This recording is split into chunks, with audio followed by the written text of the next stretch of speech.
Have a little sports news for you. The Middle Tennessee Blue Raider men's basketball team, after an outstanding effort yesterday against FAU, nationally ranked FAU, fall short of the championship game, and they have been eliminated from the Conference USA tournament.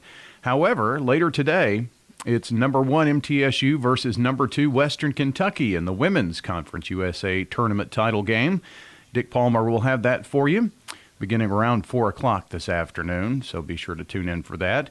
Also, for those who are in town for the Girls State Tournament, well, congratulations going out to Class 3A's Livingston Academy in Jackson Southside, in Class 4A, Bartlett and Bradley Central, in Class 1A, Wayne County and McKenzie, and in Class 2A, McMinn Central and Westview. The tournament appearances in the championship game for all of those teams. So congratulations to them. Boys State starts next week on Tuesday.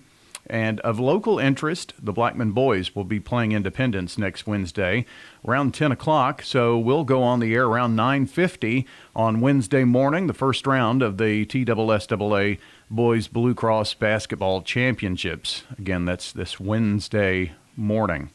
So I hope you'll tune in for that. Also, hopefully, we'll get some Lady Raider postseason action as well in the NCAA tournament. If they win today, that's where they'll be headed. If not, well, we'll just have to wait and see. I think they've got a really good chance now that they've made it to the championship game, win or lose, to get into the NCAA tournament. But we'll see. We're hoping for a big win over the rival Western, and we'll have that game again for you this afternoon.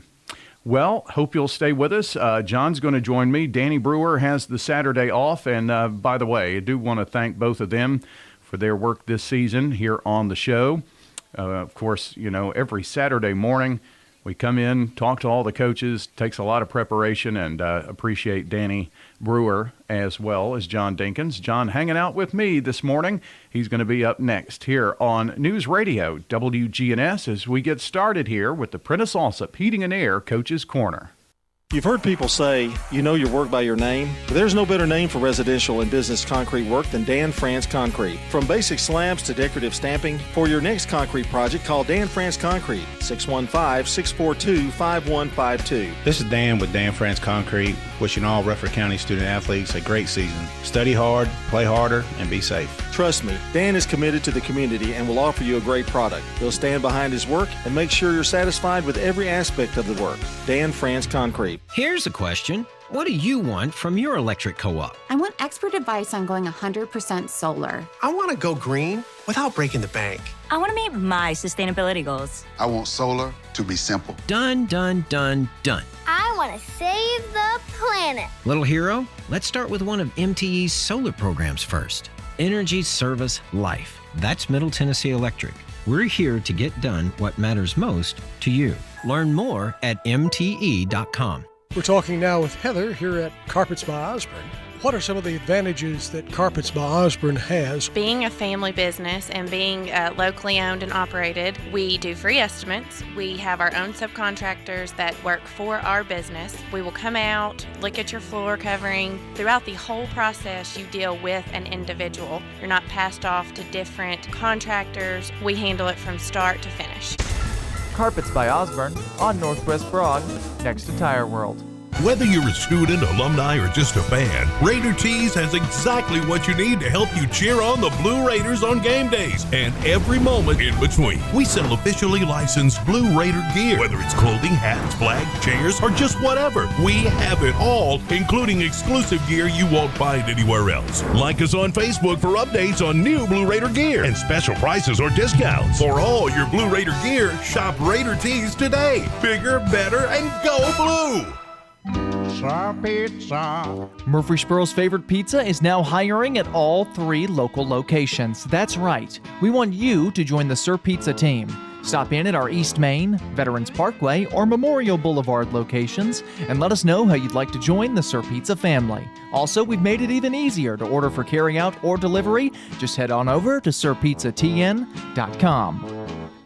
Sir Pizza, you made me love pizza again. The Prentice Alsop Heating and Air Coaches Corner, fueled by Donut Country and McDonald's Murfreesboro on FM 101.9 and AM 1450 Murfreesboro, FM 100.5 Smyrna, and streaming at WGNSSports.com. And this portion of the show brought to you by Rick's Barbecue, serving up the best smoked barbecue ribs and many local favorites on Warrior Drive, locally operated by Anne-Marie Brents and the Lanning family. And, I got a feeling, Coach, this is Barry Messer with us this morning, and I got a feeling you've been to Rick's Barbecue a few times. Oh, yeah. Rick's is a cornerstone in our town, so we really appreciate Mike and Anne-Marie and all those people over there at Rick's. I tell you, this is kind of off the record, but I see houses over there around where my sister lives, and some of them are up for sale. And I'd love to get a house that's right there by the ball field, the softball field, when you can just sit in the backyard and watch a game. But unfortunately, I can't get to your place because the ball field's on the other side. But just great. It's a great community that it's always just seemed to stay the same. It never really changes. Well, it is. Riverdale's a unique community, and especially right there, you get a house on Warrior Drive. You can have the river in your backyard. Oh, yeah. Rick's gets you a potato within walking distance, and go to a game, anytime you want. So be a cool experience. Speaking of cool experiences, being the head coach of the Riverdale baseball team, I had a good year last year. It just seems like Riverdale just seems to always rebound, and I never see a rebuild type of thing. It's always seems like you get them going, and what I've always thought about Riverdale baseball, they always seem to play well when tournament time comes, and it's really when all the marbles are in place and trying to get that big win. Sure, yeah, it's we've been very fortunate over many years, and I would say it has a lot to do with just, again, we go back to that community. I mean, I think the Riverdale community has kind of like fed itself. It's kind of built itself, and I think it's attracted some people that, when people are coming in from out of town, that they're kind of very attracted to that area, and it has probably has little to do with with me and my coaches, but I think it has more to do with just our culture and the dynamics that are in place, and parents that have been there years before. They just kind of set the table, and the players have set the table for us to experience what we're experiencing now, and that's that's legacy. That's what we want to try to do. In 10 years, we want people to be experiencing and enjoying what we've done. And you've had a lot of players that have moved on and had really good careers on the next level. And we don't have enough time to talk about all of them, but I know you're proud of that because that's really what you're trying to do is mold some men. Yeah, absolutely. And like I said, I think we went through it the other day. I think we have 16 guys currently playing in college and 3 playing professionally, 1 on the big league squad with Schneider with the Royals, and but that those are numbers that are skewed because we've got multiple lawyers, multiple realtors, multiple doctors, multiple pilots that's come out of our program. So those people were valuable too and still are.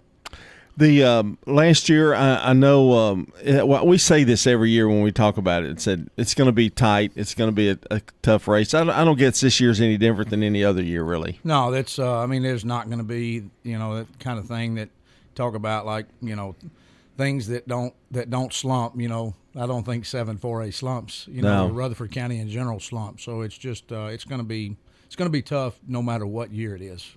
Let's take a look a little bit at your squad because I know you've got some new players, some that have left, and some that you. I'm gonna miss Bamberg. I think he's gone. He graduated, and I loved watching him play. A really good catcher, and so I know you got to replace a few. So tell us a little bit about your squad. Let's start with pitching because that's number one. Yeah, we. It's been a unique year. We probably got more. This is probably my largest team that I've ever had. We've got a lot of players and we've got a lot of competitive players, and everybody deserves to be there. And it's just kind of one of those years where we've just got a lot of players. So the competition's been good, and I think we've got 45 players in our whole program, which like 26 are on the varsity, which put like 19 on the JV. So it's super competitive, but. Pitching-wise, we can go – it's going to be a long list, so we'll just go right down the list. We got senior Dakota Green, who is going to – he'll slot in for us at the 1 or 2 spot for us. Throughout the season, he's been a guy that has pitched for us since his sophomore year. he's still uncommitted, but he's looking to play in college, and I think he's going to have an opportunity. He's 6'2", 6'2" kid, long and lean, and has really done a great job for us. And we look for him to kind of lead us in that. And then we, a junior, Jackson Pridgeon, pitched a little bit for us last year. Was our kind of starting second baseman. Pitched a little bit early starting third baseman. Pitched a little bit early for us in the season, but he's a guy that's come on. Zan Curry's a 23 graduate, big, tall, left-handed kid. So looking for a lot out of him. Camden Scholar's another player that pitched a lot for us last year as a sophomore. Quick arm, everything he does is quick, so he'll throw a lot of solid innings for us. Bryston Green, another junior that didn't pitch much for us last year, was kind of hurt, banged up a little bit, but dressed on the varsity. But he's come in and had a really good preseason.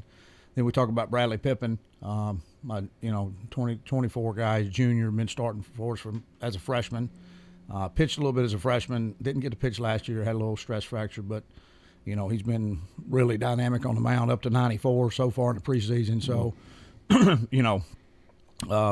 then we got another junior, Will Rankin, who's thrown a lot of quality innings this preseason. We look to plug him in a lot of important situations.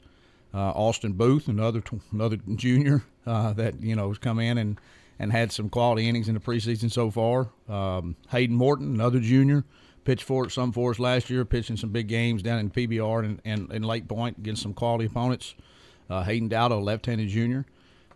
Just going to lean on people like that. Will Vassar, a left-handed senior. Didn't have a lot of innings last year, but going to have more out of him this year. Donovan Griffin, right-handed senior that has come on, has developed a really good second and third pitch for us, and has had a lot of success so far. Then you have Braden Leverett, another left-hander that's a junior. That will plug in some innings. And then you have Brody Martin, another junior, who has a quick arm, really good breaking ball. And then Logan Strader, a big, strong physical guy who, will plug in and be a physical presence and play some big innings for us. That list was so long. I'm really impressed. Barry, you can never have enough pitching, though. I mean, I know that list is long, and it makes you feel good, though, to have that many quality arms. Because as the season goes, things pop up, and sometimes they're bad. Well, sure. I mean, it's, like I said, it's the biggest squad we've ever had as far as the varsity goes. There's a lot of competition. And, I see all these guys getting they'll get their opportunity, and it's, it's kind of feast or famine when the season starts. It's, the preseason is we're trying to see how everybody shines. And then when the season comes, it's, you earn what you get, so. And I could throw in another sophomore in there, Jacob Hughes, a big, strong, physical kid that could possibly throw some innings for us too. So, I think even you've got Major League Baseball managers, but a high school baseball coach has to worry about arms and how many innings and how much they throw and how they're feeling and that kind of thing, probably more than a major league manager, and has no help to determine that. It's a fine line between or when do I put this guy in? I mean, how do you go about that? Because I know that's probably the most difficult thing in your job. Well, we've always kind of just prided ourselves, not really prided ourselves, but we've kind of been like, hey, we want to get them to that level where they have that opportunity. So, we understand that what the innings they pitch at 16, 17, 18 that's not like the triumph of their career. Like, right. we know that there's greater things ahead for those guys.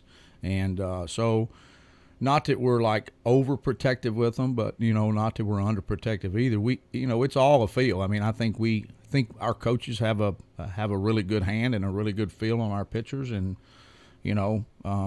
I think we kind of know how they're feeling, and we always communicating with them and saying, hey, what's your arm feeling like? Do you need a recovery day? Do you need a toss a day? So we kind of just let them feel things out, and they, I think it's just an open line of communication, them telling us how they feel, us telling them what we expect out of them. So, I just think that's how it starts, and not that we haven't had people get injured, because we have, and I think that's just a natural progression of athletics, I think, but. We try to do a good job just communicating with them. We're talking to Barry Messer, the head coach of the Riverdale Warriors. Now we talk about some defense and some hitters, and we go around the horn. I like to use that baseball term. We go around the horn. Let's start with the catcher. Big shoes to fill there. Big shoes to fill, yeah. Brantley was a 3-year starter for us behind the plate. He's at Louisville now. Unfortunately, he he did have arm. He hurt his arm when he got to Louisville, so he was a guy we're talking about. Just one of those things you just never know. But yeah, he was.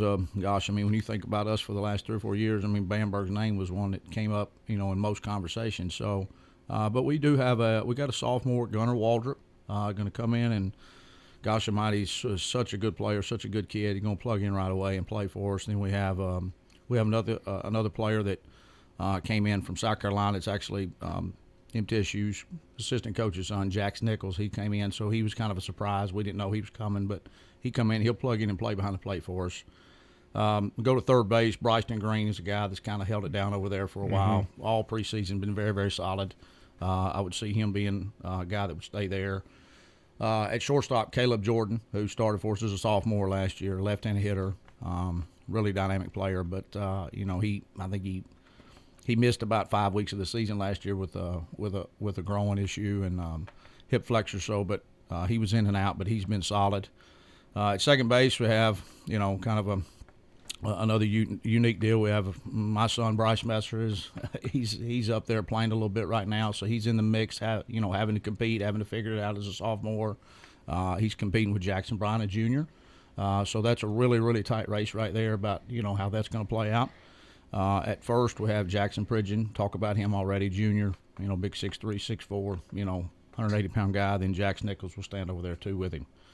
Go to the outfield. Have Braden Leverett in left with Adam Merwin, both of them left-handed hitters. Two different hitters. Leverett's more of a power guy. Merwin's kind of more of a base hit bunt guy, which both of them bring a lot of value to the team. In center, Zan Curry, a left-handed hitter as well. Look to plug him in. Him be a bunt guy, on base guy, still a lot of bases. With Christian McCullen, another junior, done a really good job this preseason. Super great kid to be around, really good attitude, brings a lot of energy to our team when he's in there. Then in right, Bradley Pippin being right, with Donovan Griffin, another senior, and Gibson Frost, another junior that'll be playing for time out there. And we have one player that's kind of banged up right now, Sam Gibson. He's a junior for us, super quick guy, but he's kind of banged up. Don't know when he'll get back in the mix. And then a few DH options. We have Logan Strader, again, talk about him, big physical guy. Will Vassar, right-handed hitter, left-hand thrower. Austin Booth, another physical guy that's got some pop in his bat. And then Ryan Edmiston, football guy, basketball guy, just super good athlete.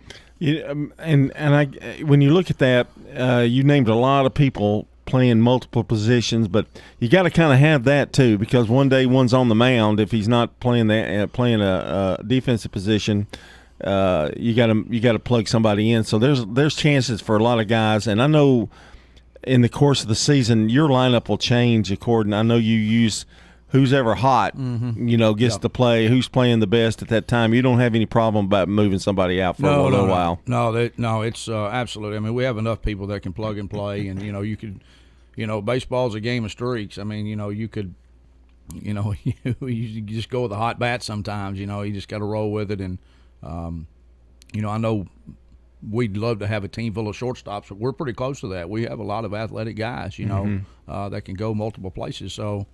That's what we try to.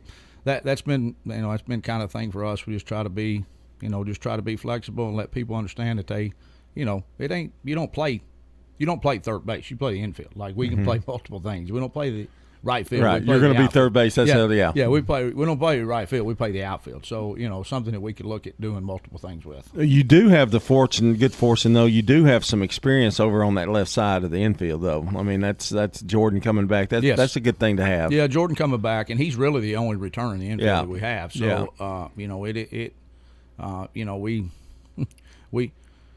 it's tough when you start thinking about, Pridgeon did start at third last year, but he's on the opposite side of the infield. He'd be at first, most of the time this year. But, we lost 8 guys last year that, that played right. We lost, a lot of innings on the mound, our 1, 2, 3, and our main closer, and, starting catcher, starting center fielder, starting left fielder. So starting second baseman, so we lost quite a bit, but I mean I feel really good about how these guys have come in and really stepped up. And they've had opportunities to play, no matter like in preseason or JV games or whatever the case may be. It's not like I always think of that when you talk about youth. I don't know that it's always bad, particularly in baseball and softball, because they've played all their life. This is a sport they've played all their life, and it's a one-on-one kind of thing. It's mono against mono, and it's easier, I think, to plug them in, isn't it? Than it would be, because you got a lot of juniors. I mean, they're loaded with juniors. It's funny you say that, because that's been kind of our message to our team is like, for the last couple of years, is this is a team sport, but it's won individually. Like it's the team is not fielding a ground ball at shortstop. The shortstop is fielding the ground ball. Right. The team is not throwing a 3-2 pitch with 2 outs. The pitcher's throwing that. And the team is not having to put the ball in play with a guy at third. It's that, and so it's, the game is played individually, but the game is played as a team, but it's won individually. It's a man-on-man, deal every time something's going on. So, and there's no sport like that. I mean, well, really, it's really not. I mean, it's. In football, I guess you could say one-on-one with the receiver, but at the same time, the quarterback has to make the pass. The quarterback's got to deliver it. The line has to make sure the quarterback doesn't get sacked. So, yeah, I mean, it's it is a unique situation. It's taken me a lot of years to realize that, everybody wants to preach team, and the team is important, but I think the team is more important necessarily what you're doing away from the game necessarily than what's going on inside the game, because if the team is right off, then it's going to be instinctive when it's going on, so nobody even thinks about it. I wanted to give you time to mention your coaching staff just a second too before I let you go.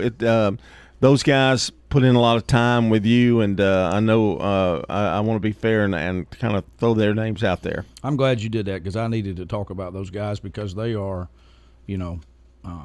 so I'm sitting here on the radio, but I'm going to tell you, I'm probably the least important person on my staff. Those guys bring more value to our team than I think they know. And I have a unique staff, I think. I've got Wayne Kendrick, who he played at Riverdale when I was an assistant coach, and then when I became the head coach, I was able to hire him because he was still in the process of finishing school. Had him for 3 years, and then he left and went to finish school. Then we got him the job. Then he got the job at Christiana, and then we were able to get him back. So he's, this is his third round with Riverdale, but he's a Riverdale guy through and through. We've got Brent Whitlock, who has, he was with me when I first got the head job too. He was with me on the staff with Wayne. He was with me from 2008 or 2009 to 2012, and then he took the Coffee County job, and then he's made his circles, but he's back with me. I've got Jeff Lanning, who's been with me for almost the duration. I coached his son when he was a senior, and then he started coaching with me right after that. He took a 2-year break for the last couple of years, but now he's back. So, well, that's an old name from the past. Yeah. So we're just and then Trent Carrier is a young guy that we've had. He's our 3rd year with us. He's from California, but he's our pitching guy. Does an unbelievable job. Really relates to the pitchers. Does a great job with them. And then I was able to bring Wayne Kendrick's brother, Danny Kendrick, over this year because I think it was a unique opportunity for those two guys to coach together and kind of be together. Because how many times do you get that opportunity? You don't get that, yeah. So I've got Danny's been on board, and he's come in and brought a lot of value that none of our other staff. He's brought some characteristics that nobody else has.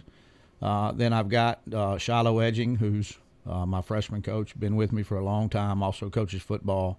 And then Nick Peterson, who's another Riverdale graduated in 16 or 17, but he's been with me for the last, I think, 4 years. So, we've got a large staff, but it's not so large that somebody's standing there twiddling their thumbs. Right.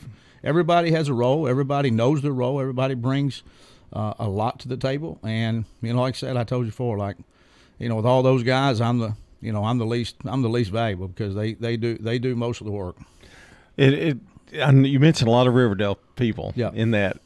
They stay in the family, don't they? Yeah, I think that's what's unique about Riverdale. As big as this city's getting, as big as this county's getting, that's what makes it's rare. That's what makes a place a place. Yeah, it's rare. It is. Barry, good talking to you. Yes, sir. And it's fixing to roll, isn't it? It is. Rock and roll. Once the sun comes up Monday, it's like 7 it's a weeks. blur. 7 weeks go by very, very fast, and I think there's a lot moms and wives out there that would disagree with that, but I think they feel like it goes very slow, but it does go very fast. And one last question. Who's Mama going to side with, Bryce or you? Oh, I think that's 1,000% going to side with the one that she birthed. But let's hope, But that's an exciting experience for you, though. I know you're looking forward to that. It's a unique experience, and like I said, it's it is what it is. I mean, if I had a girl, I wouldn't be. I've got a girl that's a girl. She's there right now listening, but she's an 8th grader. She's a cheerleader, and I don't see me coaching cheer. Yeah, in the future. So I don't think that's I've got an opportunity to coach my son, and that's about it. Yeah. Very good luck to you, and we'll see you in a few days, I imagine. Yes, so, sir. All yes, right. Sir. Thank you. That's Barry Messer, the head coach of the Riverdale Warriors. When we come back, it's Mac Hawks of the Oakland Patriots as we continue this portion of the show, brought to you by Edward Jones Financial Advisor Lee Colvin, who will work with you to develop a complete, tailored strategy to help you achieve your financial goals. That's Edward Jones Financial Advisor Lee Colvin. We'll be right back. Rely on the experienced professionals at Prentice Allsup Heating and Air. If your old unit needs a tune-up, the professionals at Prentice Allsup Heating and Air service all major brands and even offer same-day service in most cases. Keep your home or business comfortable year-round. Call us today at 615-890-1311. Prentice Allsup Heating and Air, your Ring Pro partner heating and cooling contractor on West College Street, just under the Thompson Lane overpass. Online at PrenticeAllsup.com. Craig's Tax Service. We perform tax preparation, individual tax returns, corporations, partnerships, and all your payroll bookkeeping needs. Brett Craig with Craig's Tax Service. Craig's Tax Service is located just off Memorial on Heritage Park Drive. You can contact us at 890-2233. It makes sense to get help with your taxes. Call 890-2233 for an appointment. We are proud to support all Rutherford County student athletes. Craig's Tax Service, 890-2233. Franklin's Printworks has been in Murfreesboro for over 25 years. We are a full-service commercial printer, everything from business cards, brochures, booklets to banners. My name is Jeff Carlton. I handle sales and marketing for Franklin's Printworks. We hear a lot people who have been working with printers on the internet, had issues, and they know that if we're working with someone local, that A, they know where to find us, and B, they know that we'll take care of it because we have to take care of our neighbors. Our website is franklinsprinting.org. Winners Trophies can help you with customized awards for any occasion. Owner Kelly Hockenberry continues to provide awards for sports teams, churches, recognition awards, and more. Call Winners Trophies at 904-6002. That's 904-6002 for the best in quality, service, and pricing. You can also email Kelly, winnerstrophy@comcast.net. That's winnerstrophy@comcast.net. Any award for any occasion. Winners Trophies, 904-6002. We're talking with Anne-Marie Brents at Rick's Barbecue on Warrior Drive. Our sandwiches are very popular. Our pork and our chicken are probably most popular pulled meats. We have spare ribs. They're delicious. They fall off the bone good. We don't put sauce all over our meat. And that's so you can choose mild or hot sauce or their signature white sauce. White sauce is our special kind of secret sauce. It's delicious. It's kind of got a kick to it, but it's not too spicy. Barbecue smoked chicken, ribs, loaded baked potatoes. Check out Rick's Barbecue, 212 Warrior Drive. From dings and dents to full body work, Bowen's Body Shop has been trusted by Rutherford Countyans for over 3 decades. Let Jeff and Kyle Bowen put their years of experience to work for you. They have a large paint and body shop at 459 Middle Tennessee Boulevard with all their work done on site. If you have a fender bender or even worse, Bowen's Body Shop is the place to call. 896-0008. Family owned and operated. That's Bowen's Body Shop. 896-0008. The Prentice Allsup Heating and Air Coaches Corner, fueled by Donut Country and McDonald's Murfreesboro on FM 101.9 and AM 1450 Murfreesboro, FM 100.5 Smyrna, and streaming at WGNSSports.com. This portion of the Coach's Show brought to you by Lascassas Feed Supply, locally owned and operated by Coy and Jennifer Young, specializing in animal feeds, premium pet foods, farm supplies, and more. And joining me out on that Lascassas way out there is Coach Mac Hawks. I know you probably know Coy, and anybody out in Lascassas probably knows you some way, form, or fashion. Yeah, I know Coy. I know him real well. Yep. A lot of people that way that I've coached over the years, and I know a lot of people that way. We were talking with Barry just a few minutes ago and talking about people that have gone on to play college and gone on to play in higher levels. You may be the king of that. I'm not sure, but you've had a lot of players over the years. Got one, I think, currently playing at MTSU, don't you? And that list just keeps going. Now, that doesn't mean you're old. I'm just saying that you've had a lot of players come through. Yeah, we've had a lot of good players. I mean, come through over the years that are that went on to play professionally and in the minors. We never have gotten anybody into the big leagues yet, but in the minor leagues, a lot of college players, and we've got several guys playing right now. I guess back in the earlier days and early 2000s, that kind of thing. It's much more competitive in terms of high school baseball, because kids have so many options to go to play, travel ball, that kind of thing, and it's kind of changed a lot since I guess you started. It's changed quite a bit. I mean, with the more schools, of course, Murfreesboro is one of the fastest growing areas in the country, and people are moving in, and it's just all the talent's just it's spread out, and where when I started there was 2 schools, now we got all the other schools, and the baseball talent, and to me baseball is this area is one of the most competitive areas. I'm sure there's other places like Williamson County and Memphis and would argue different, but I think Rutherford County is one of the most competitive areas for baseball. And you say that even with as many high schools we have now, it's still competitive, and we have people contending every year, or maybe getting in the state tournament almost every year. Yeah, I mean, we got a lot of good coaches, a lot of good facilities. Everybody takes pride in their facilities. Everybody does a good job of coaching.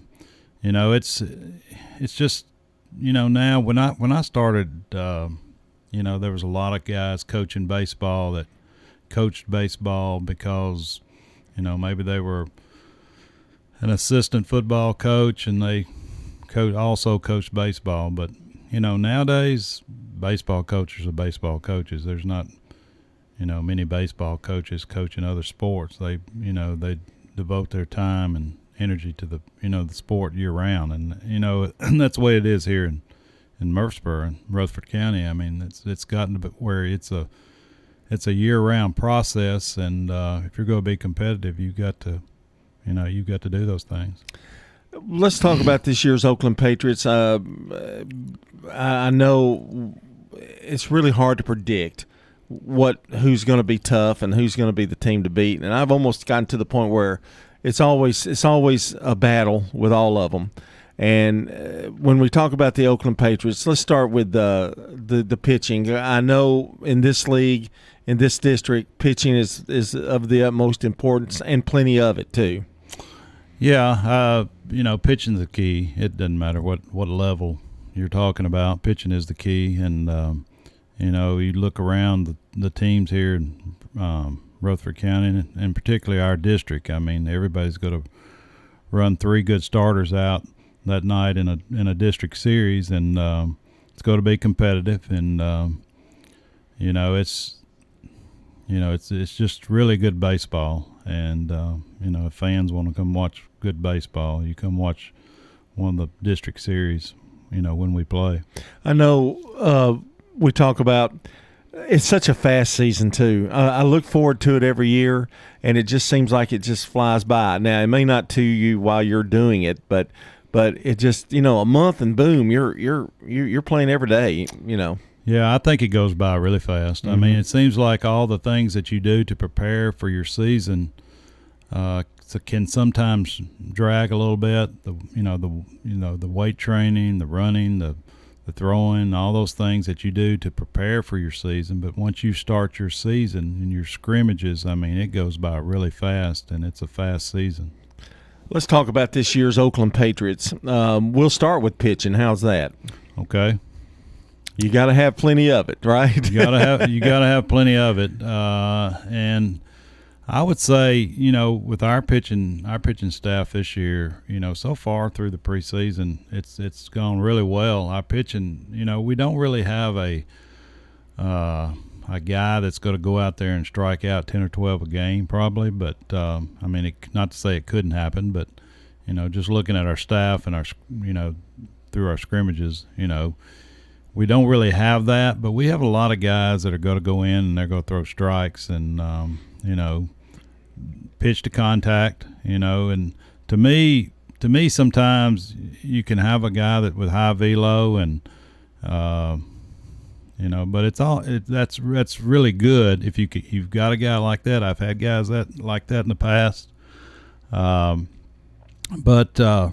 if you can pitch to contact, get ground balls, fly balls, and play good defense, you're gonna be in every ball game, and that's kind of the way I see our pitching staff right now. I think we'll compete, and we'll have some guys out there that will throw a lot of strikes, I feel like. Yeah, kind of a pitch to contact kind of thing, isn't it? That can be just as effective as throwing 98 miles an hour. I think so, as long as you play good defense. Yeah. Defensively, how do you square up this year? And let's take a look at some of the guys you've got competing. Okay, let's start behind the plate. I feel like we've got two really good catchers, and senior Carter Kuzmak and a junior Cutler Turner. Cutler got hurt the very first game of the year last year. Had a play at the plate and was out several weeks, and really took him some time to recover from it, and played really well in the tournament last year and down the stretch. Both those guys will catch, but they both have done a good job, and both of them will play. Cutler will probably DH when he's not catching. At first base is Trey Hanna. Played a lot over there last year. Very good defensive player. Has really swung the bat well for us during the preseason. Senior, also a left-handed pitcher for us. Third base, our corner positions right now would be Jacob Hopkins, who played quite a bit last year as a junior, and he'll also pitch. And Noah Henson's been working there, who also is a pitcher. So they'll kind of right now they'll man those that spot, but that's kind of how we're starting out. In the middle infield, it's kind of been a rotation of four guys. Carson Pack has worked over there. Carson Love, who is a senior. Carson Pack's a sophomore. Carson Love's a senior. He's been a 3-year starter for us. Last year he played third, and he also played short when Kel Vinson pitched. Has played there. He'll probably start at second or short. And we've had Hunter Rather over there, who's worked some. The last couple of weeks he's had some arm injury, but he's back now. And Patrick Freeman, a freshman, will probably figure in there at some point, who has defensively has played well for us. So I feel good about our infield. That's a lot of guys. It's good to have, I guess, people that can play different positions in that infield as well. Well, they can, and especially our middle infield, all those guys, with the exception of Rather. And Hunter, I really look at him more as a utility guy. I can plug him in anywhere. He started in center field for us last year, but he can play anywhere in the outfield. He can play middle infield. He can even catch, and he doesn't pitch. The other three do pitch. So it may come down to who's pitching, who's playing in the middle infield. Really I like my shortstop not to have to pitch. But over the years, I've had really good shortstops that were also really good pitchers. But you just got to be careful with those guys, with their, how much they're throwing, especially in practice, and if they play, if they start a game or whatever. Outfield, right now, probably starting Monday. Hunter Rather will probably start in center just because that's where he's played a lot last year. Did a really good job for us. Was one of our better hitters, and we look for a lot of good things from Hunter Jr. And Chris Richardson has also played a lot. Has been working a lot out there in the preseason, but he's kind of injured right now, nursing a back injury. So we hope to get him back. He's a sophomore, and we look. He's going to do some good things for us. But the back injuries kind of slowed him down during this preseason. But hopefully we'll get him back soon. Right field right now will be Sam Walter. Sam. He played a lot last year. He's committed to Chattanooga State, senior. He'll play. We look for a lot of good things for him this year. And left field's kind of up in the air right now. It's J.D. Wheaton has worked out there. Elijah Avalar, sophomore. J.D.'s a junior. Keith Bowman, a senior, has worked out there. We still, we got a lot of guys we can rotate, and we can even, depending on, when we get some of these other guys back. I mean, Chris will figure in out there in center. Hunter might can move over to left. I mean, it's kind of going to be a situation where who plays the best defense and who can give us some, who can give us some good. At bats at the plate. And I guess a lot of it depends, too, on who comes back from injury first, who gets there, who gets back. Yeah, I mean, you never know with the back injury, how long it's going to take. But we're hoping, like I said, to get Chris back, within the next couple of weeks anyway, and kind of go from there. But, we've got other guys that's, rotated in out there in the outfield. And it's really going to come down to if you can catch, you make routine plays, catch routine fly balls, give us a little bit at the plate. I mean, you're probably going to you do those things more consistently, and that's really with any position. You do those things more consistently. The more you do them, the better you do them, the more you play. And we're talking with Mac Hawks, the head coach of the Oakland Patriots. And, Mac, that's a good statement because I've seen it over the years. I've called enough of these games now to know that the hot guy, the one that's hitting and doing the right things and is going to get a chance to play. And I think that's kind of what's so unique about baseball because you can see that one individual player out there and you can see whether he's in this game or whether how he's playing, and you can tell the hot streaks, and you can tell he's playing well, and you kind of earn it. I mean, they know it as well too, don't they? Oh, for sure. I mean, you can tell how a guy warms up. I mean, how he goes out there and how he approaches his stretching, how he warms up throwing, and how he feels about himself, body language, all those things. Project, to those guys that are playing really well.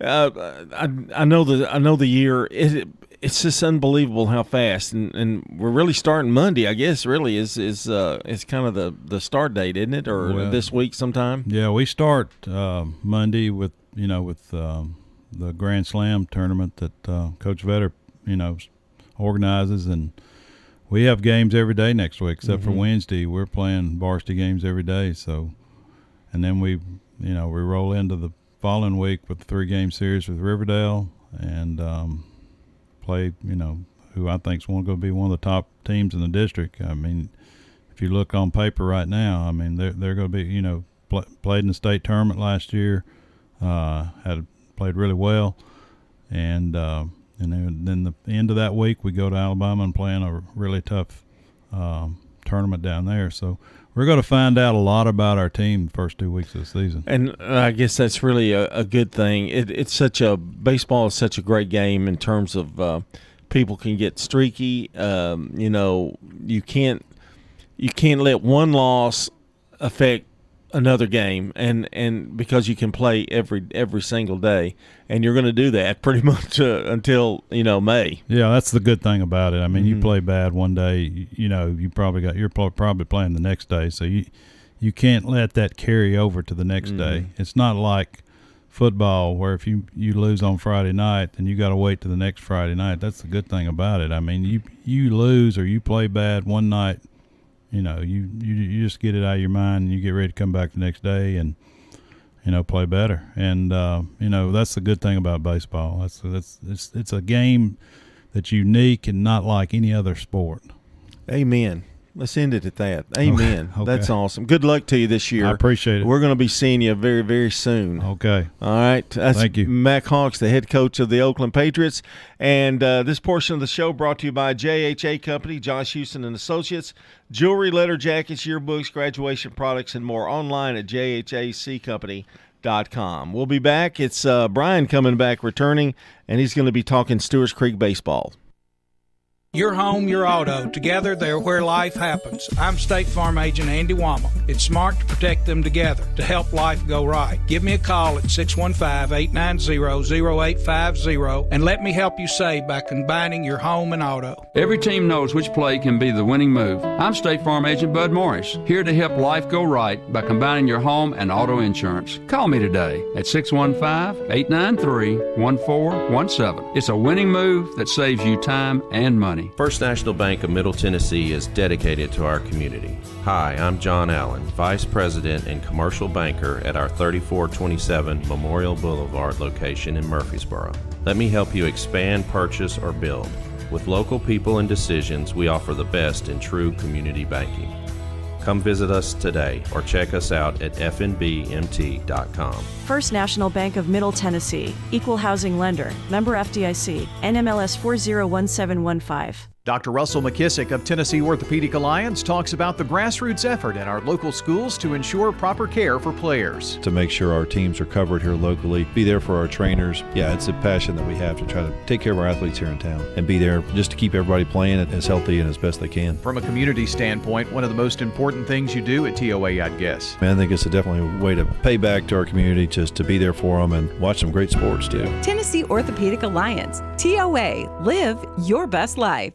How about a fix for your sweet tooth? Donut Country is open 24 hours a day to cure your cravings. They've been serving up the freshest donuts in Murfreesboro since 1978. There's just something different about donuts from Donut Country. Bo and Cindy Davis and their wonderful staff will greet you with a smile, and you'll see all donuts aren't created equal. Fresh donuts anytime you want them, 24/7 at Donut Country on Memorial down from Clark. And they're open each morning on Middle Tennessee Boulevard. Check out their Facebook page for specials and promotions. Nothing else compares to Donut Country. Open 24 hours.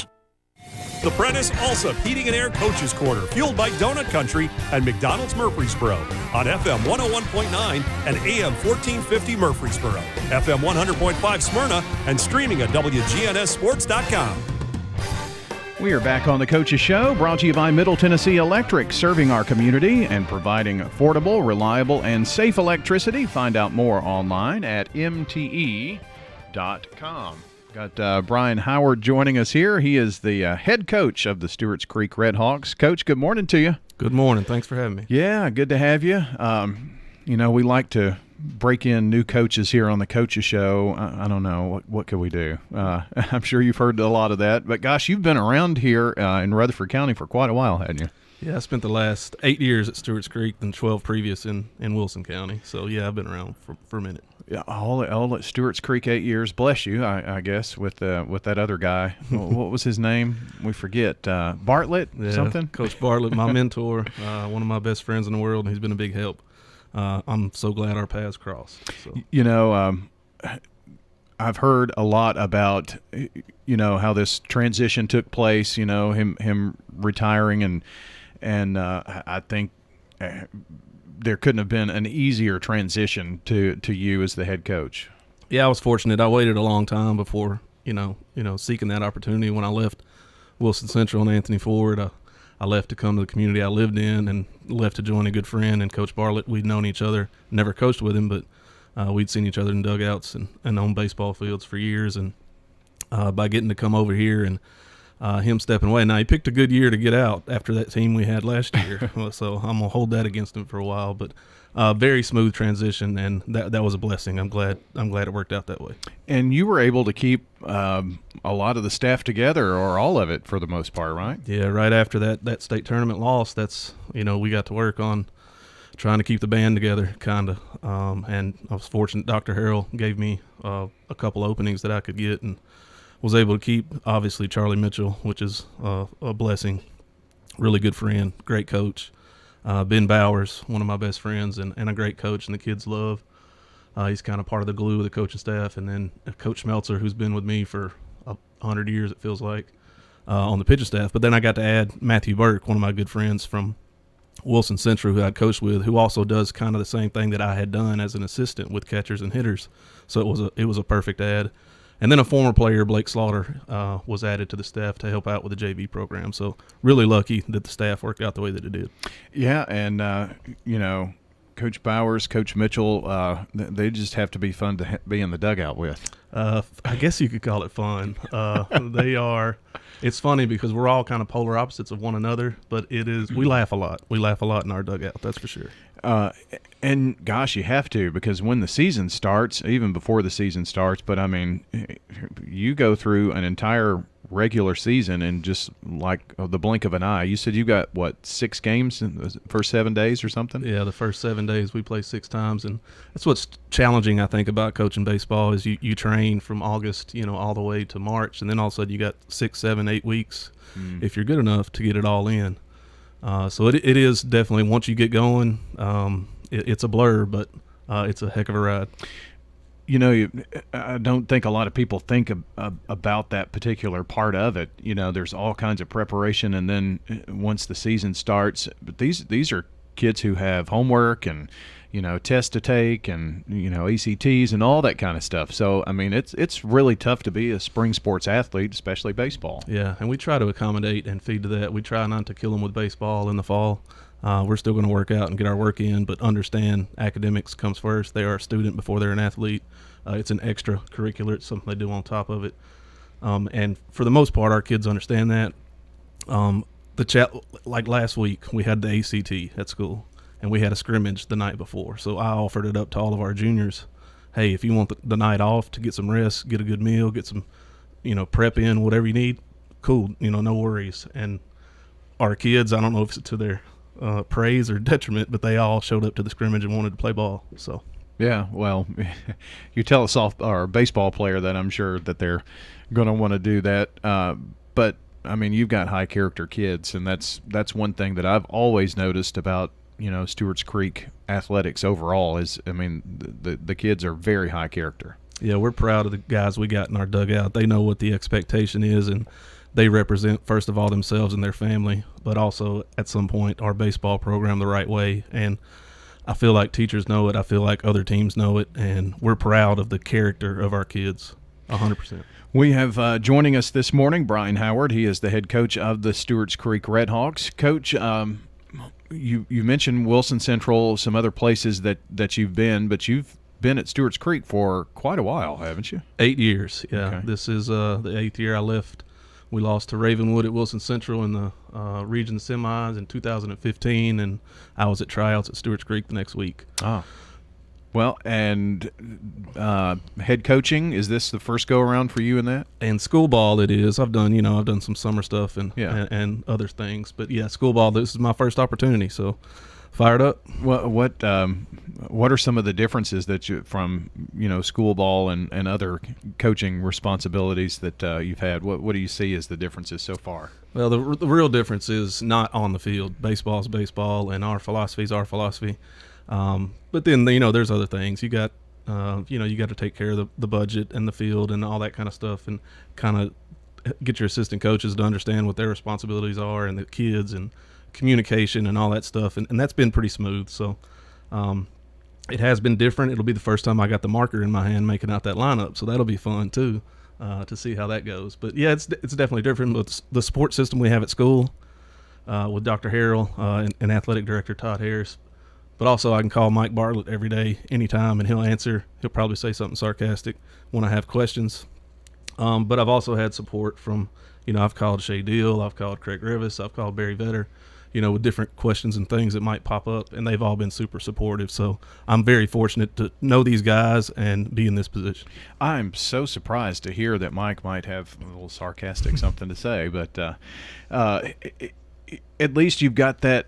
You've got a circle of people who are there, and as long as they're not playing you, which you play some of those guys, they're going to give you the support. I mean, the baseball coaching community here in Rutherford County is pretty spectacular. Yeah, it's unbelievable. I mean, we all know that in game we're going to get after each other pretty good.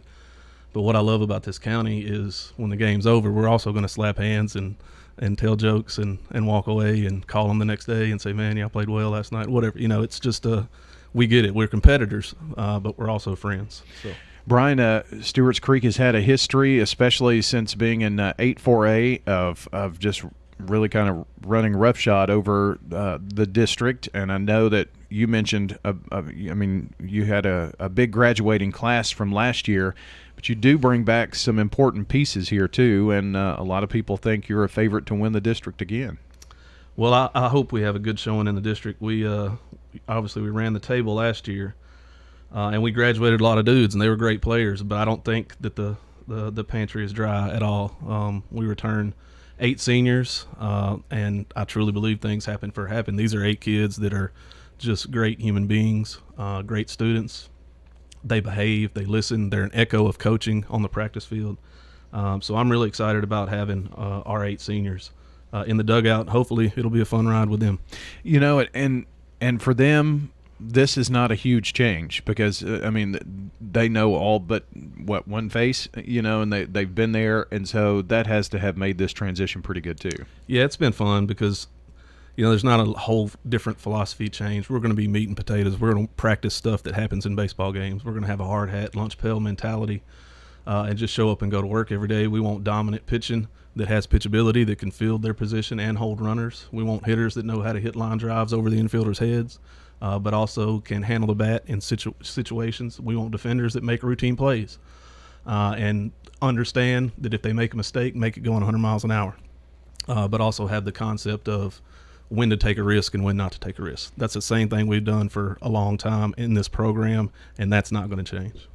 Brian Howard is with us. He is the head coach of the Stewart's Creek Redhawks.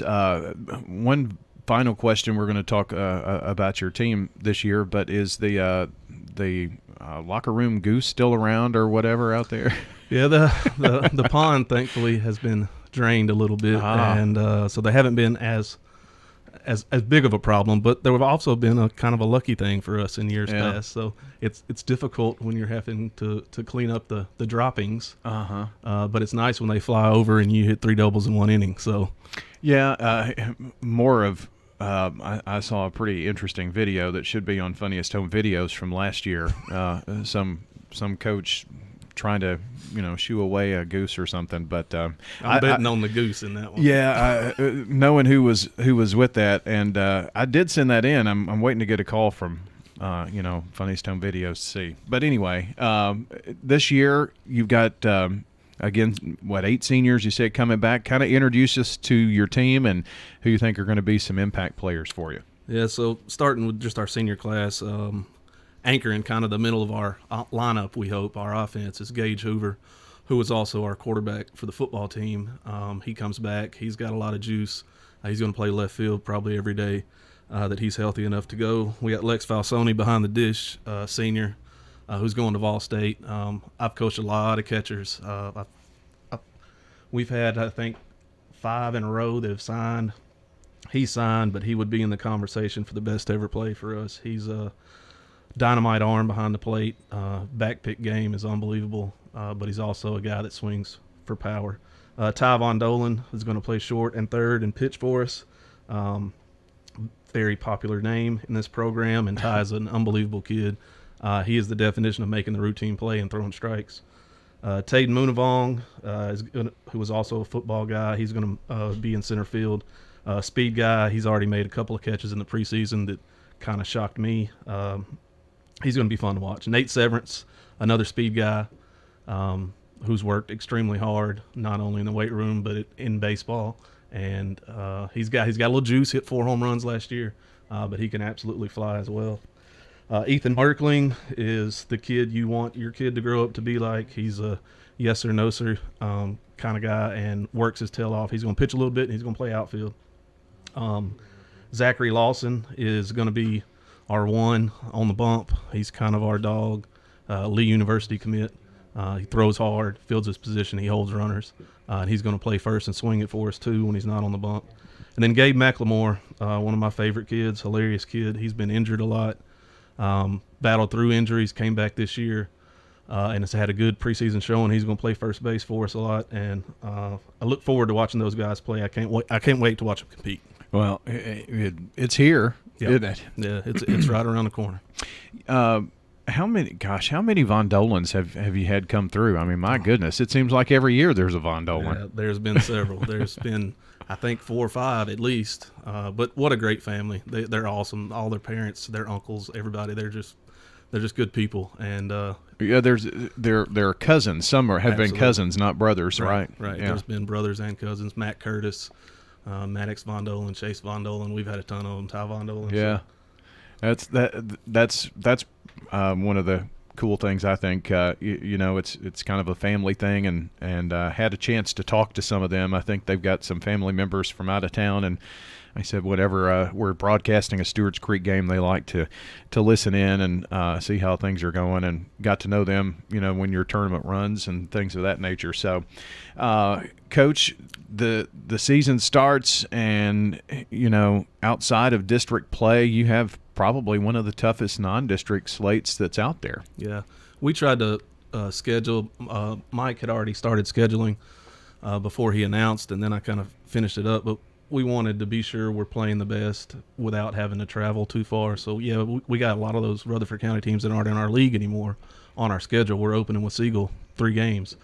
I'm not sure if that was a good idea or not, but obviously love Revis and Ian, those guys. So it'll be a good test early on, and then we're going to play the Brentwoods and the Indies and the Centennials and other Rutherford County schools as well. So we wanted to be tested and challenged and understand how we're going to compete against the guys we're going to see in the postseason. Well, you don't have to go too far here in Middle Tennessee. I mean, you mentioned some teams that have made deep runs in spring fling, and so has Stewart's Creek. So that's kind of why you want to play that competition, and not having to go too far is a big perk too. Yeah, that's one thing I noticed when I started making phone calls and text about it is the really good programs are very interested in playing you in the regular season, because everybody wants to kind of know what they got, and get a measuring stick going into the postseason. So you got a better plan going into those region and those sectional games. And those are going to look different this year. Mm-hmm. This is the first year of a new format for the region and sectional, and I think all the baseball coaches are pretty elated that this is happening. Yeah, I like it.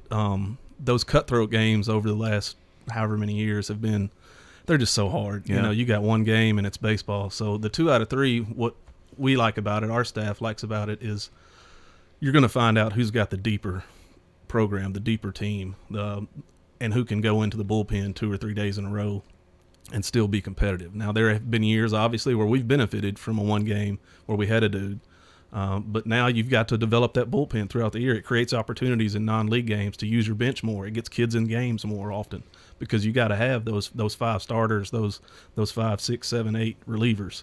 And the 2 out of 3 format forces you to develop that throughout the season, which is good. And I think we've been working toward that for a while, and a lot of the local coaches especially, they want to have that depth, because that when you get to spring fling, you've got to have it. So I think it's going to overall help the game, and there's not one kid who can pitch on a Monday in a region semi and then a Friday in a sectional game in the same week and knock somebody out. And I think it's great for arm health too, because there are a lot of coaches that have really battled with that decision you just spoke about.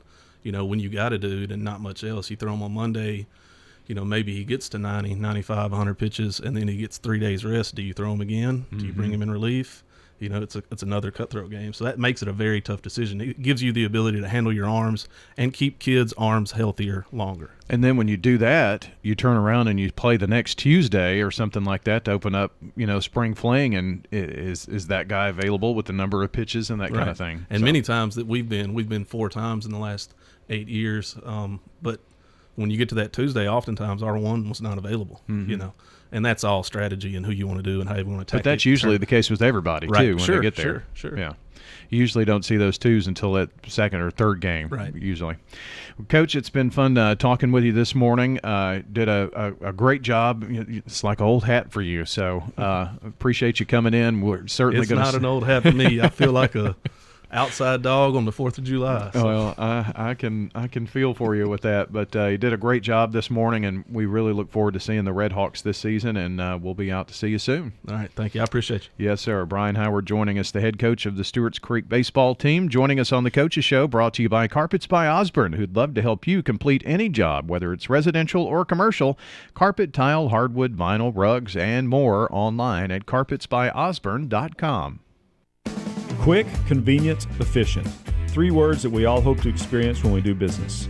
Our goal at JHA Company is to bring just that to an industry that's traditionally dictated to the customer when it's time to do business. Whether you're purchasing class pictures in a yearbook, class jewelry, a letter jacket, school spirit wear, or senior graduation products, we strive to make the experience quick, convenient, and efficient. Find out more at jhacompany.com. JHA, your one source for an unparalleled scholastic experience. This is a paid legal ad. When a family member is lost as a result of someone else's negligence, the grief can be unbearable. It also leaves you with a lot of questions like, how did this happen? Who's responsible? And is my family going to be okay? That's a lot to go through, but with the law offices of John Day on your side, you don't have to go through any of it alone. We understand what you're going through, and we have the experience to get the answers, justice, and compensation your family deserves. Call the law offices of John Day. Hello, this is Coy Young at Las Casas Feed Supply. We'd like to welcome you to our door. Whether you have a quarter acre or several, Las Casas Feed Supply has premium feeds and dog foods you can't find in box stores. Nutrition is our specialty here at Las Casas Feed. Plus, every Saturday morning they have a local producer-only farmers market with fresh vegetables, beef, pork, and more. Customer service expertise that exceeds your expectations. Family owned and operated by Coy and Jennifer Young, Las Casas Feed Supply on Barlow Lane, just off Highway 96 East in Las Casas. Is your saving for retirement strategy involving the phrase, I'll get around to it someday? If so, we need to talk. Hi, I'm Edward Jones Financial Advisor Lee Colvin, and when it comes to meeting your goals, time can be on your side, and there's no better time than now to get started towards your retirement goals. Give us a call, Lee Colvin, at 615-907-7056. Edward Jones, Making Sense of Investing, member SIPC. The Prentice Allsup Heating and Air Coaches Corner, fueled by Donut Country and McDonald's Murfreesboro on FM 101.9 and AM 1450 Murfreesboro, FM 100.5 Smyrna, and streaming at WGNSSports.com. The Coaches Show is brought to you by Tennessee Orthopedic Alliance, the largest and most comprehensive orthopedic surgery group in Middle Tennessee. Find out more at TOA.com. It's time to talk some Blackman softball this morning. Tony Sheffield joins us. Coach, good morning to you. How are you? Good morning. Doing just fine. How about yourself? Doing good. So it's been a while since we've had the opportunity to talk about Blackman softball. How many years have you been at this? This is year 2 for me. Year 2, and really kind of taking over a program and rebuilding a program. And I've been at Blackman a lot with the district and region basketball tournaments and see some of your girls up there as they would come in after practice and such, and got some enthusiasm going, it looks like. Yes, we're a young team. They're ready to get the season started. We're looking to build on a 7-22 year from last year, so we're ready to go. So you've been at Blackman. Where were you before Blackman?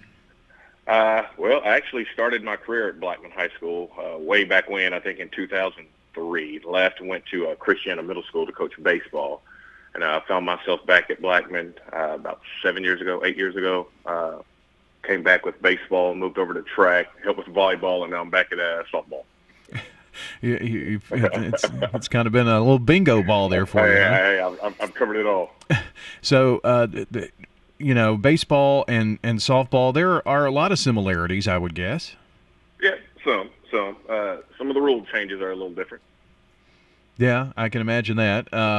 And I guess base stealing is a little different and that kind of thing. Oh, yes, girls tell me every day when I'm talking about base running, I go, well, we don't lead off in softball, coach. So as you have been kind of working through this, and boy, it's really a tough district to grow up in, I guess is the proper word for it. You don't want to see Siegel and Riverdale and Oakland every other week. Yeah, but that's the case, and so you have to grow up real quick. Oh yes. Well, we were lucky. We split with Oakland, split with Riverdale last year. Siegel gave us a handful, but I think we're ready. We're loaded this year, so we should be all right. We should be able to compete. Yeah, and that was part of that enthusiasm I was talking about. I think you've got a good nucleus that's back, and then you've added some players to your team that are going to be big impacts, I think. Oh yes. We'll probably start several underclassmen. We had a couple of transfers. We got Ashlyn Kovac from California. We got Adeline Skillback, just moved in from Washington State. So we got some additions, and then we got a core group that'll come back. And like I said, we're ready to compete this year. So as we get ready to start the season next week, are you amazed at how quickly, once things get started, it just kind of blows by in a blur?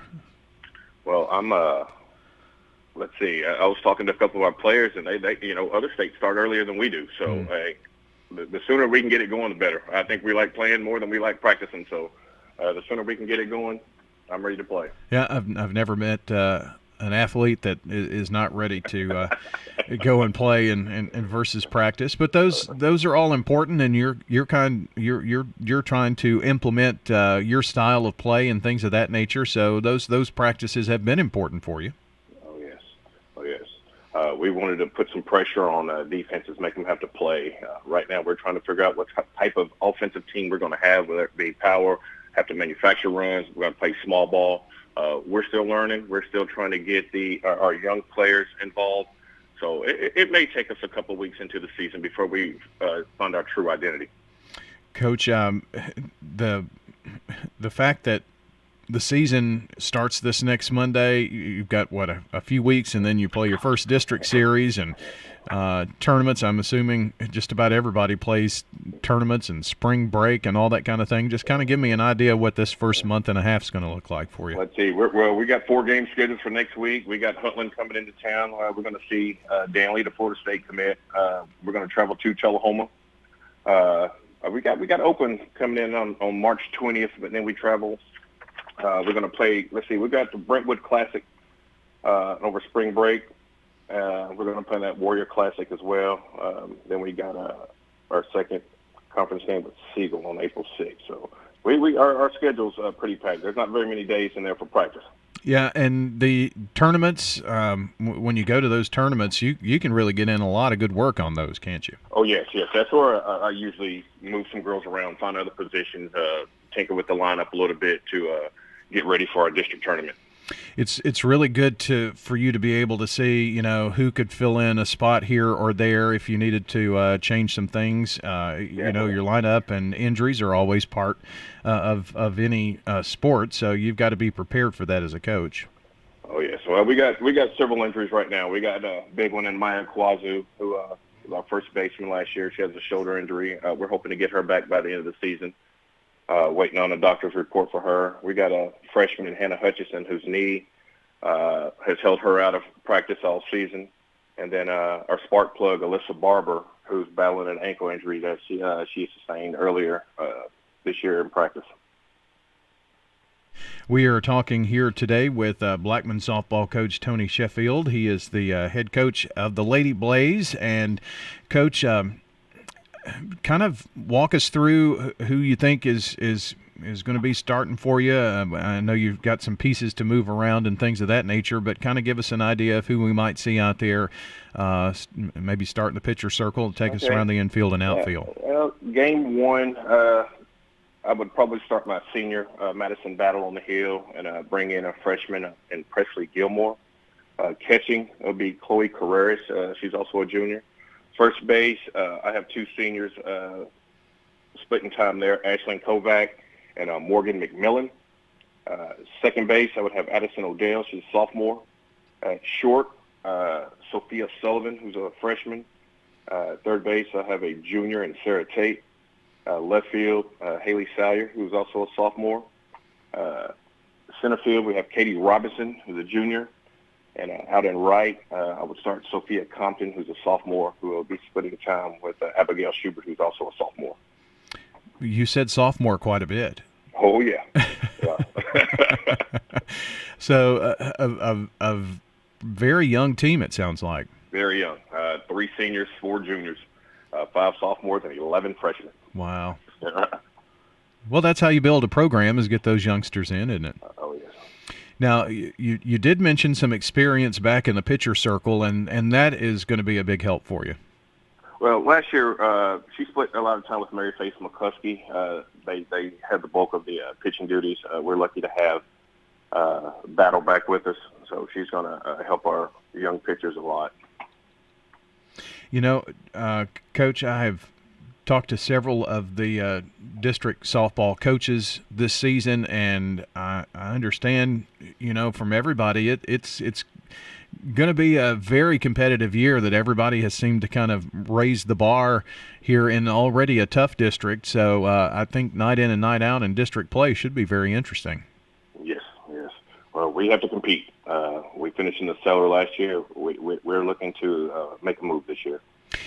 Who just out of curiosity from you, do you think are those teams that you're chasing here? And I know that you're wanting to turn some of those splits into sweeps during the season and all that kind of thing. How do you think the district could shape up? Well, you know, I'm not really sure. I don't want to call it too early because I want to give ourselves a chance. But it doesn't get any easier with Perry Lyons moving over to Rockville. This, like you said, I'm familiar with his work at Siegel and as an assistant at Oakland. The coaching staff in this conference is really good. So I look for everybody to compete, and it's who scores the most runs, who doesn't make the errors, that's going to win this district. Yeah, and you've been in enough games and coached enough to know that sometimes it's those little things, and trying to teach that to high school girls. I'm sure sometimes that's part of the sticky wicket that is a head coach. You know, because it is those small things, an error here or a bouncing single, and it could make the difference in a game. Oh, yeah, that bit us last year. Let's see, I think I stopped counting at 10, 15 games last year where one inning decided the game for us. We'd be in games to the 4th, 5th inning, booted ball here or bad throw there, and 3 or 4 runs would score, and we could not recover. I think we ended the season on 93 total errors in 27 games. We have to be better. We have to be better if we're going to compete in this district. I hear some enthusiasm, though, in your voice, because with your additions, I think you've added some depth to your team. If you haven't seen the Lady Blaze from last year to this year, there are going to be some different faces. Oh, yes. You'll see a lot of new faces out on the field in different aspects. Let's see, like Adeline Skilbeck, she comes to us from Washington. Ashlyn Kovac, the transfer from California. She's already a Tribeca signee. We're looking for her back to show up the middle of the lineup to be a run producer. So, yeah, we got some pieces in place. So, we're like I said, we're looking to compete this year. As you get started with the season, I guess, you know, what you play Monday. Everybody seems to be opening up on Monday. Oh, yes. We have Cascade on Monday, then we're going to travel on Tuesday to Tullahoma, and we've got Huntland on Wednesday. Well, I saw Huntland last year. Of course, they and Eagleville just had, I think they played 7 times in the season, and Eagleville winning the state championship. But, you know, that it really does in softball, and baseball too, for that matter. But you know, playing teams that maybe are single A teams doesn't really matter as much on with these sports. It does not matter. Like I said, pitching is everything. If you got a dominant pitcher, no matter if she's freshman, junior, sophomore, or senior, the team's going to be decent. Isn't that the number one thing? You know, in softball, you've got to have somebody that can get it across the plate. There you go. They can flat out pitch. Yes. And you know, I've seen over the years that softball has really has really changed and evolved. You know, when I remember making that transition from slow pitch to fast pitch, and then you know, all the games were 1-0, and it was you know, an hour game, and and now we're seeing so much movement and change of pace pitches, and you know, there's just a lot more than throwing it up there as hard as you can. Oh yeah. Well, I've heard about these hour-long, an hour and 15, hour and a half games, but I don't think we've played one yet. No. Our games have stretched into 2.5, pushing it on up there. We score a lot of runs, and we give up a lot of runs. So I'm looking for the day where we can just plow through it, see two dominant pitchers battling out, and a bunt and a squeeze here or there to decide the game. Well, it's been forever since, I mean, because we used to, I remember in the late 90s, early 2000s, we did a softball game and you know, fast pitch, and nobody could hit it, and it was 3 up, 3 down, and but it has definitely changed, and you know, these girls are playing more travel ball and getting ready, and you know, there's just a lot more to it. Softball is really a year-round sport for a lot of these girls. Yes, it is. When I took over, I was asking girls about their travel season, and I was shocked to know that they were still playing tournaments into January. So we got most of our girls to shut that down to get some rest before our season started. So, but wow, a full year of softball every weekend. And one more thing here, last few minutes that we've got with Tony Sheffield, the Blackman softball coach. It takes a lot to put on, especially a home game. I mean, you're talking about fixing the field, lineups, concessions, all of those things that go into it. You've got to have good parents and good assistant coaches. So I thought I'd let you have any word that you'd like to about those folks. Hey, I got a game at 2 o'clock today. I'm on the way to the field right now. My parents are going to meet me there at 10 o'clock. We're getting the field ready. And that's what it takes. Just clean out the concessions. This is I believe, our second or third work day, and we have full participation. So, and I love it. Well, that's awesome. Coach, appreciate you spending some time with us this morning, and we look forward to hopefully doing a game or two for Blackman softball this year and have those on the radio. That'll be a lot of fun. Yeah, we'll see you there. All right, Coach. Thank you so much. Thank you. That is Coach Tony Sheffield joining us, the head coach of Blackman softball here on the Prentice Allsup Heating and Air Coaches Corner. And the Coaches Show is brought to you by Bowen's Body Shop. From dings and dents to full body work, trust Jeff and Kyle Bowen to do the job right. Located on Middle Tennessee Boulevard. The Coaches Show is fueled by McDonald's Murfreesboro, operated by McGuire Management Group. Look for our Shamrock logo, proudly worn by our team. We're supporters of high school and MTSU athletics. McGuire Management Group operates all Murfreesboro locations and in Smyrna on Nissan Drive. Be sure to download the McDonald's app for mobile order and pay, exclusive deals, coupons, and more. Also, follow us on social media at mcdonalds.mcguire. Want to join our team? Go to mcjob.net. McDonald's Murfreesboro, McGuire Management. Rely on the experienced professionals at Prentice Allsup Heating and Air. Whether it's the blazing heat of summer or the bitter cold of winter, let the Rheem Pro professionals at Prentice Allsup Heating and Air Conditioning on West College Street keep your home or business comfortable year-round. We service all major brands and in most cases offer same-day service. Call us today at 615-890-1311. Prentice Allsup Heating and Air, your Rheem Pro partner heating and cooling contractor on West College Street, just under the Thompson Lane overpass. Head over to J. Mullins Jewelry to check out their selection of rings, watches, custom design jewelry, and much more. They're a local business located at 352 West Northville Boulevard right here in Murfreesboro. They have gifts for all occasions, weddings, graduations, anniversaries, whatever you need, you can find it at J. Mullins Jewelry. That's at 352 West Northville Boulevard or online at mullinsjewelry.com. Craig's Tax Service. We perform tax preparation, individual tax returns, corporations, partnerships, and all your payroll bookkeeping needs. Brandon Craig with Craig's Tax Service. We fulfill all your tax preparation needs from individual returns to corporations and handle any of those scary letters you may get from the IRS. Craig's Tax Service at 142 Heritage Park Drive. Call 890-2233 for an appointment. We're proud to support all Rutherford County athletes. Craig's Tax Service, 890-2233. Dr. Automotive is the cure for your car. Brothers Danny and Randy Brewer have been providing Rutherford County with ASE certified auto repair for nearly 20 years. You'll receive courteous and friendly customer service every time. Why? Because we grew up here, and you are our neighbors.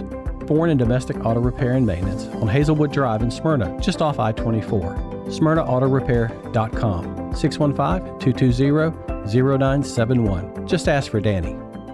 This Fanceroni pepperoni is fancy. Am I fancy enough for the Fanceroni? I'm wearing cargo shorts. But Tim, so am I. Try the Fanceroni pepperoni with over 100 Old World pepperoni. Little Caesars changed the Hot and Ready Classic and added 33% more pepperoni, which makes it 133% better pizza than before. It's really good. Order a new Classic online and use our convenient Pizza Portal pickup. In Murfreesboro on Memorial Warrior Drive, South Church and Old Fort. Pizza, pizza. The Prentice Allsup Heating and Air Coaches Corner, fueled by Donut Country and McDonald's Murfreesboro on FM 101.9 and AM 1450 Murfreesboro, FM 100.5 Smyrna, and streaming at WGNSSports.com. This portion of the Coaches Show brought to you by Prentice Allsup Heating and Air, family owned and operated since 1977. Get the best service with Prentice Allsup Heating and Air online at PrenticeAllsup.com. Brian and I playing musical chairs this morning, so we talked Blackman softball. He did. Now I get the opportunity to talk to Barry Vetter, the head coach of the Blackman Blaze baseball team. And Barry, a lot of changes going on at Blackman. Got a new principal, and but one thing stays the same. You and Barry Wortman, you stay. You're there. You're still here. So. Yeah, we are. Congratulations. I guess that's the case there. Yeah, we're still there, and Barry's getting ready for the state tournament, and we're going to go support him on Wednesday. And, yeah, I'm still hanging around, and, yeah, we got to break in these young people. So. Well, you say young people. That indicates to me sometimes when you bring that up that there's some youth in the program.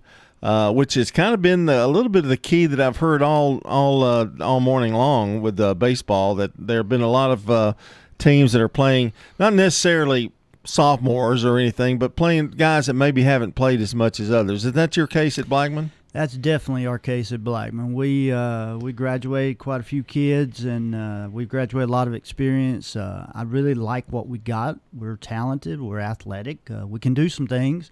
But we have no experience. So we loaded up the schedule on the top end. First 3 weeks, I think we play 14 or 15 days out of 21 days, and we've got to get experience and we've got to grow up. So if we do that, I think we'll be just fine. And if we don't, then come April district time, it'll be tough on us.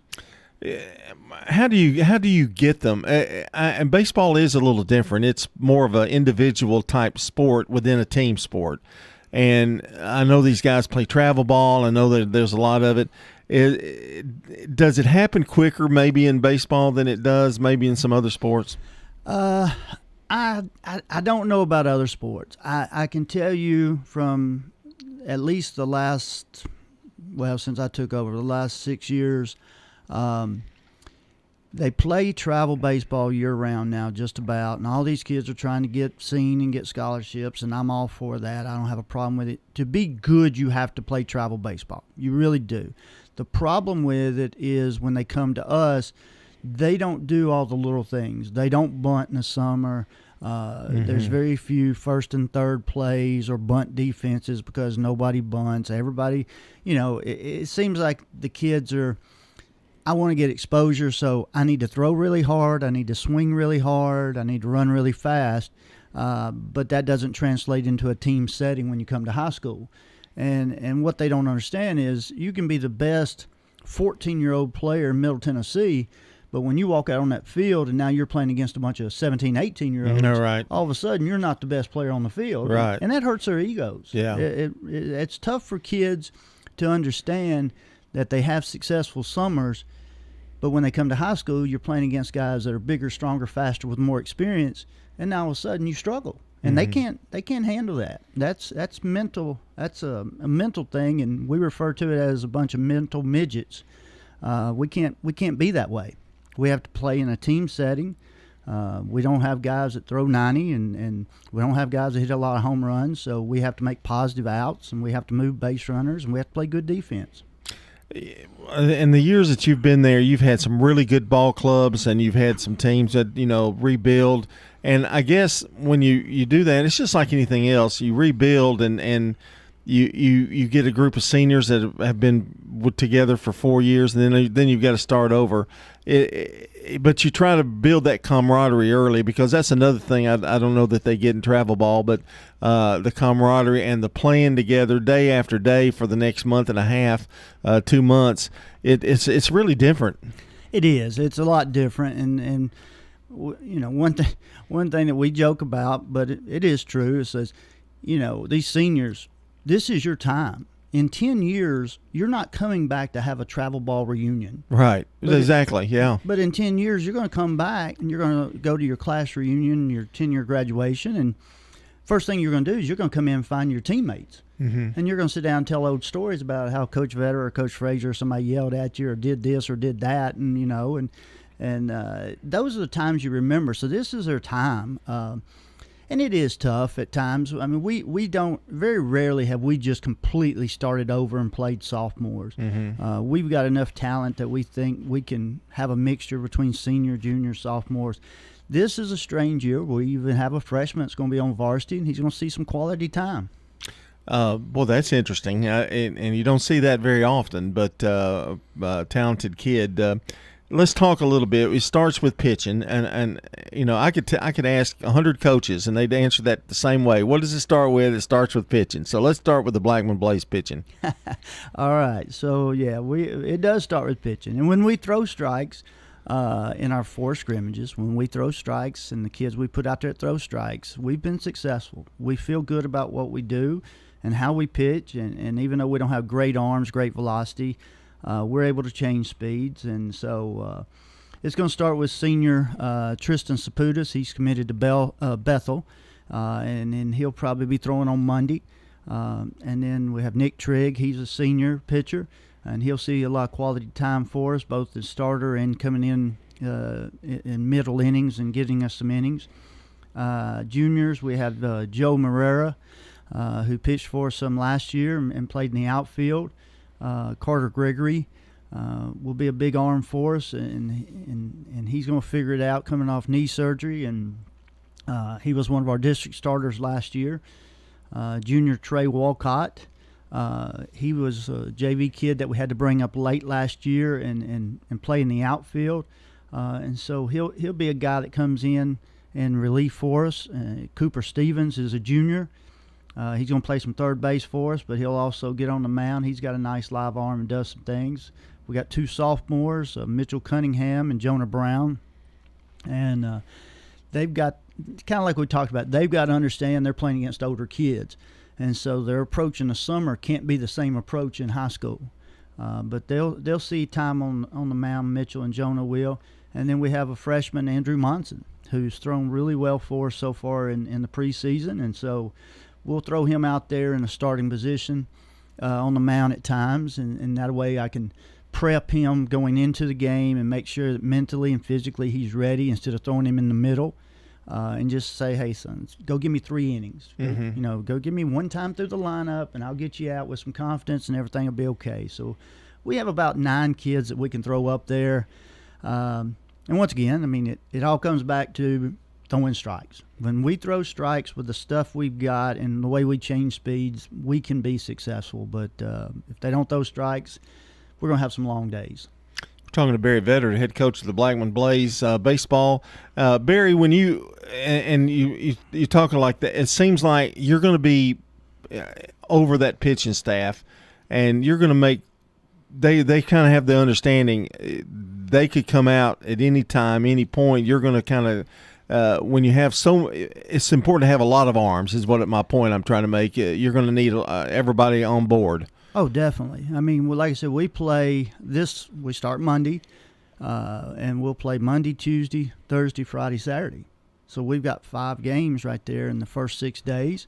So we're going to need arms. And this early in the year, no one's going to throw a complete game. So we'll send Tristan out there on Monday. And really with the idea of, hey, go give me 5 innings. Mm-hmm. You give me 5 innings, and I'll go get Trey or I'll go get Cooper to come in behind you. Give me 2 innings, and we'll pick up a win maybe. So that's going to be our approach the first week. So we're going to use a lot of arms the first week. Second week, we slow down a little bit, just have 4 games that week.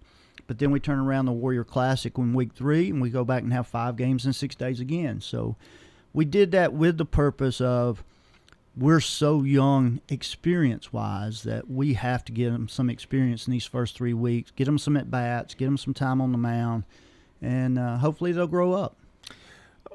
When you have a young squad like that, I guess a good start would be nice. When you'd like to see them kind of get off to a good start, but you know there's going to be some up and downs. There's up and downs in everybody's season. Somewhere along the line, a 3-game losing streak or a 2-game, but then there's the highs of maybe winning 4 or 5 in a row. Definitely, and I think with the schedule we have, I'm not going to say there's some wins there, but it's all about matchups. It really is. I mean, some teams match up better. You match up better against some teams than you do other teams. And so I'm playing guys that I know. I know they're going to put quality squads out there. I know the kids are going to act right. The coaches are going to do a good job coaching them. And they're going to give us, a really good game. And I hope we give them some good competition. So the first 3 weeks are tough. And in this district, I have to schedule tough. You'd like to schedule some guys you could win and have some confidence. But if you do that, then you get into April and I'm playing Siegel and Rockvale and Oakland and Riverdale and they're all quality clubs. And then you don't really know what you have. I don't know what I have. And then all of a sudden the kids are like, oh, we hadn't seen this year. Yeah. So I'm trying to prepare them early, wins and losses. We want to win every single game. I mean, that's something we talk to our kids about is compete. Kids play, but we don't see a lot of kids who actually go out there and compete every single day. And so we're trying to get our kids to compete every day so that when we do get in the district race, we'll know how to handle it physically and mentally. All right, we talk about defense and we got pitching and defense. Let's start around the horn. We'll go around the horn and start with the catching. I know you want to be strong up the middle. Got to be strong up the middle if you're going to play defense, and if you want to play for me, you better play defense. So we'll be starting most likely Kenny Colon behind the plate. He's a sophomore, switch hitting kid, and has a good body to him. He's still got a long way to go to catch, block, and throw the way we want him to, but he's really come along, done a good job. And we got Jesus Mejia will be catching a lot for us. He's a senior. And he swings a good stick. He'll be in the DH role at times at first base. We do have a returner there, and Dylan Doppolito. He'll bat in the middle of the order. Left-handed stick, does a good job for us, drives in some runs. Has really improved his defense a lot. At second base, we'll have Dylan Coppy. He'll be a senior. But we are so low kind of on varsity numbers that Dylan's going to have to slide over to third base at times when Cooper Stevens goes to the mound. And when that happens, Mitchell Cunningham, who's a sophomore, will have to replace him at second base. If we want to give Dylan Doppolito a break, then Carter Gregory will slide over to first base and give us some innings over there. At shortstop, we'll be starting Jose Marcano. He played third base for us last year. He's a returning guy with a lot of ABs, but he's going to short. He's a rock-solid defender. But at times I'll have to get ready for next year. So I'll slide Cooper Stevens from third base to shortstop. And so when that happens, then we'll have to rotate some kids around. So at third base, we'll have Cooper Stevens. He's a junior. And then we'll have Dylan Coppy, who's a senior. In left field, opening day, I'd say, would be Jonah Brown, a sophomore. So we're going to start a sophomore in left field. Day one, he swings a good stick. He plays for a quality travel ball team. He's got some good experience, but now he has had his ups and downs in preseason.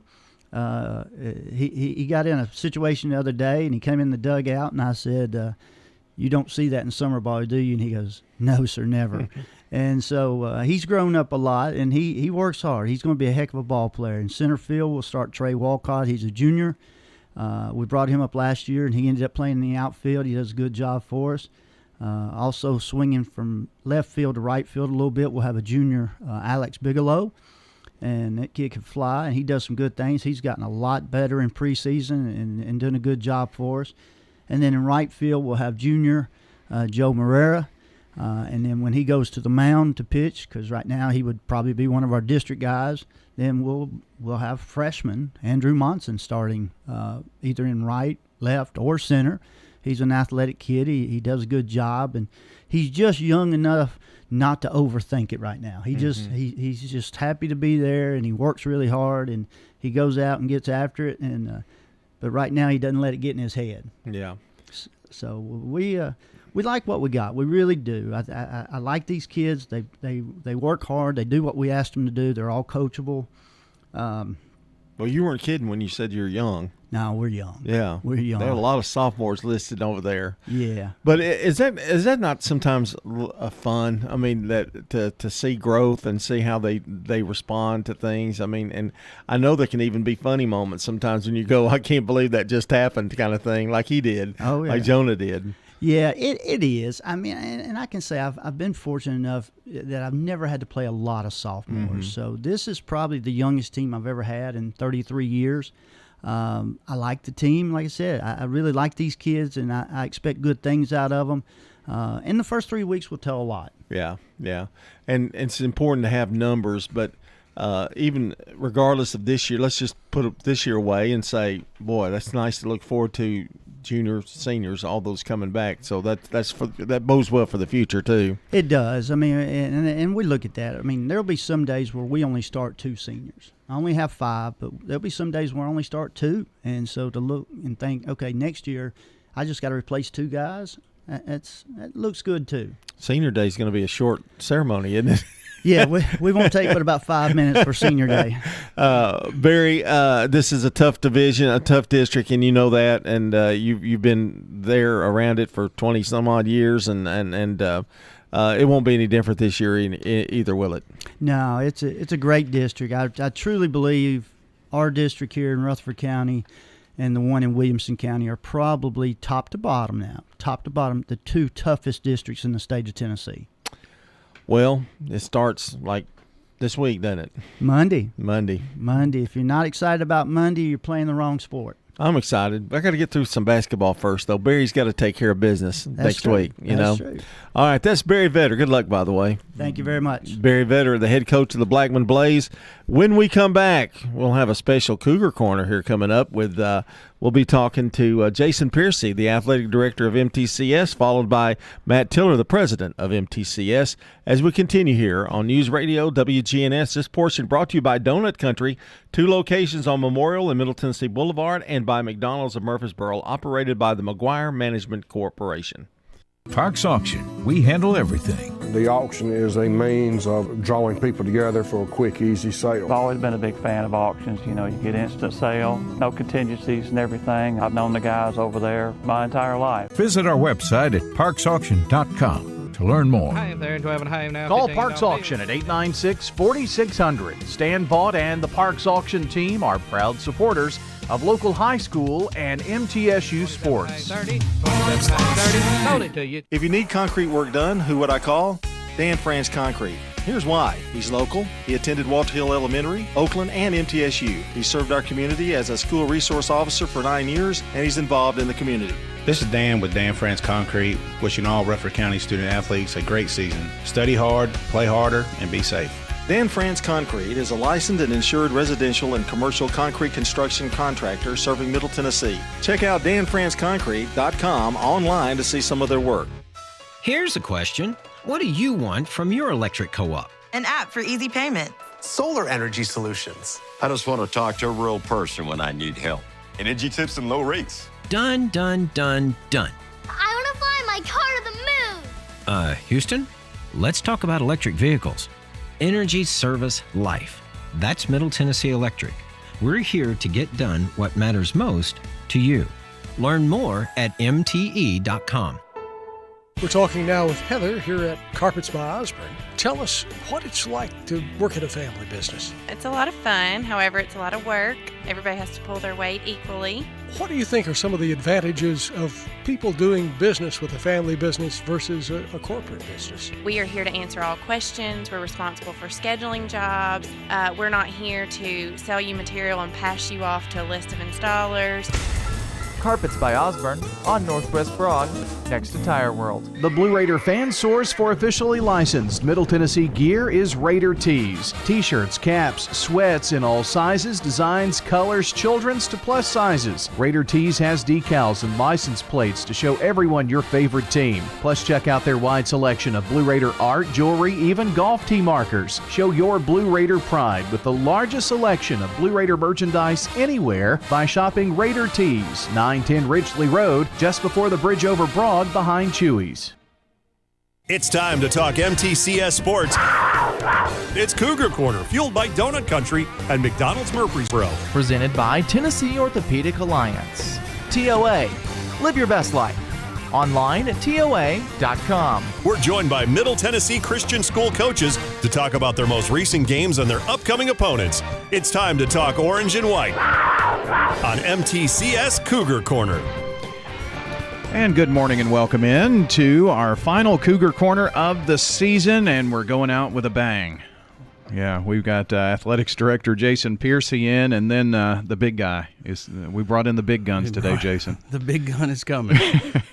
So look forward to this Cougar Corner as we kind of recap some of the season and look ahead to the spring sports as well. And, Coach, you don't have to look too far just to last weekend to, another remarkable run by Hannah and the girls basketball team. Got to the state championship game again. Yeah, it was. It makes for a crazy week, but I wouldn't trade it for anything. It's a lot of fun. The kids, you talk about memories that they're going to have for years, and they'll be telling grandkids about it. And yeah, I mean it's. I once coached in that game, and I had a school president come down and told me, he said, "Enjoy it. You may never get back on this floor again."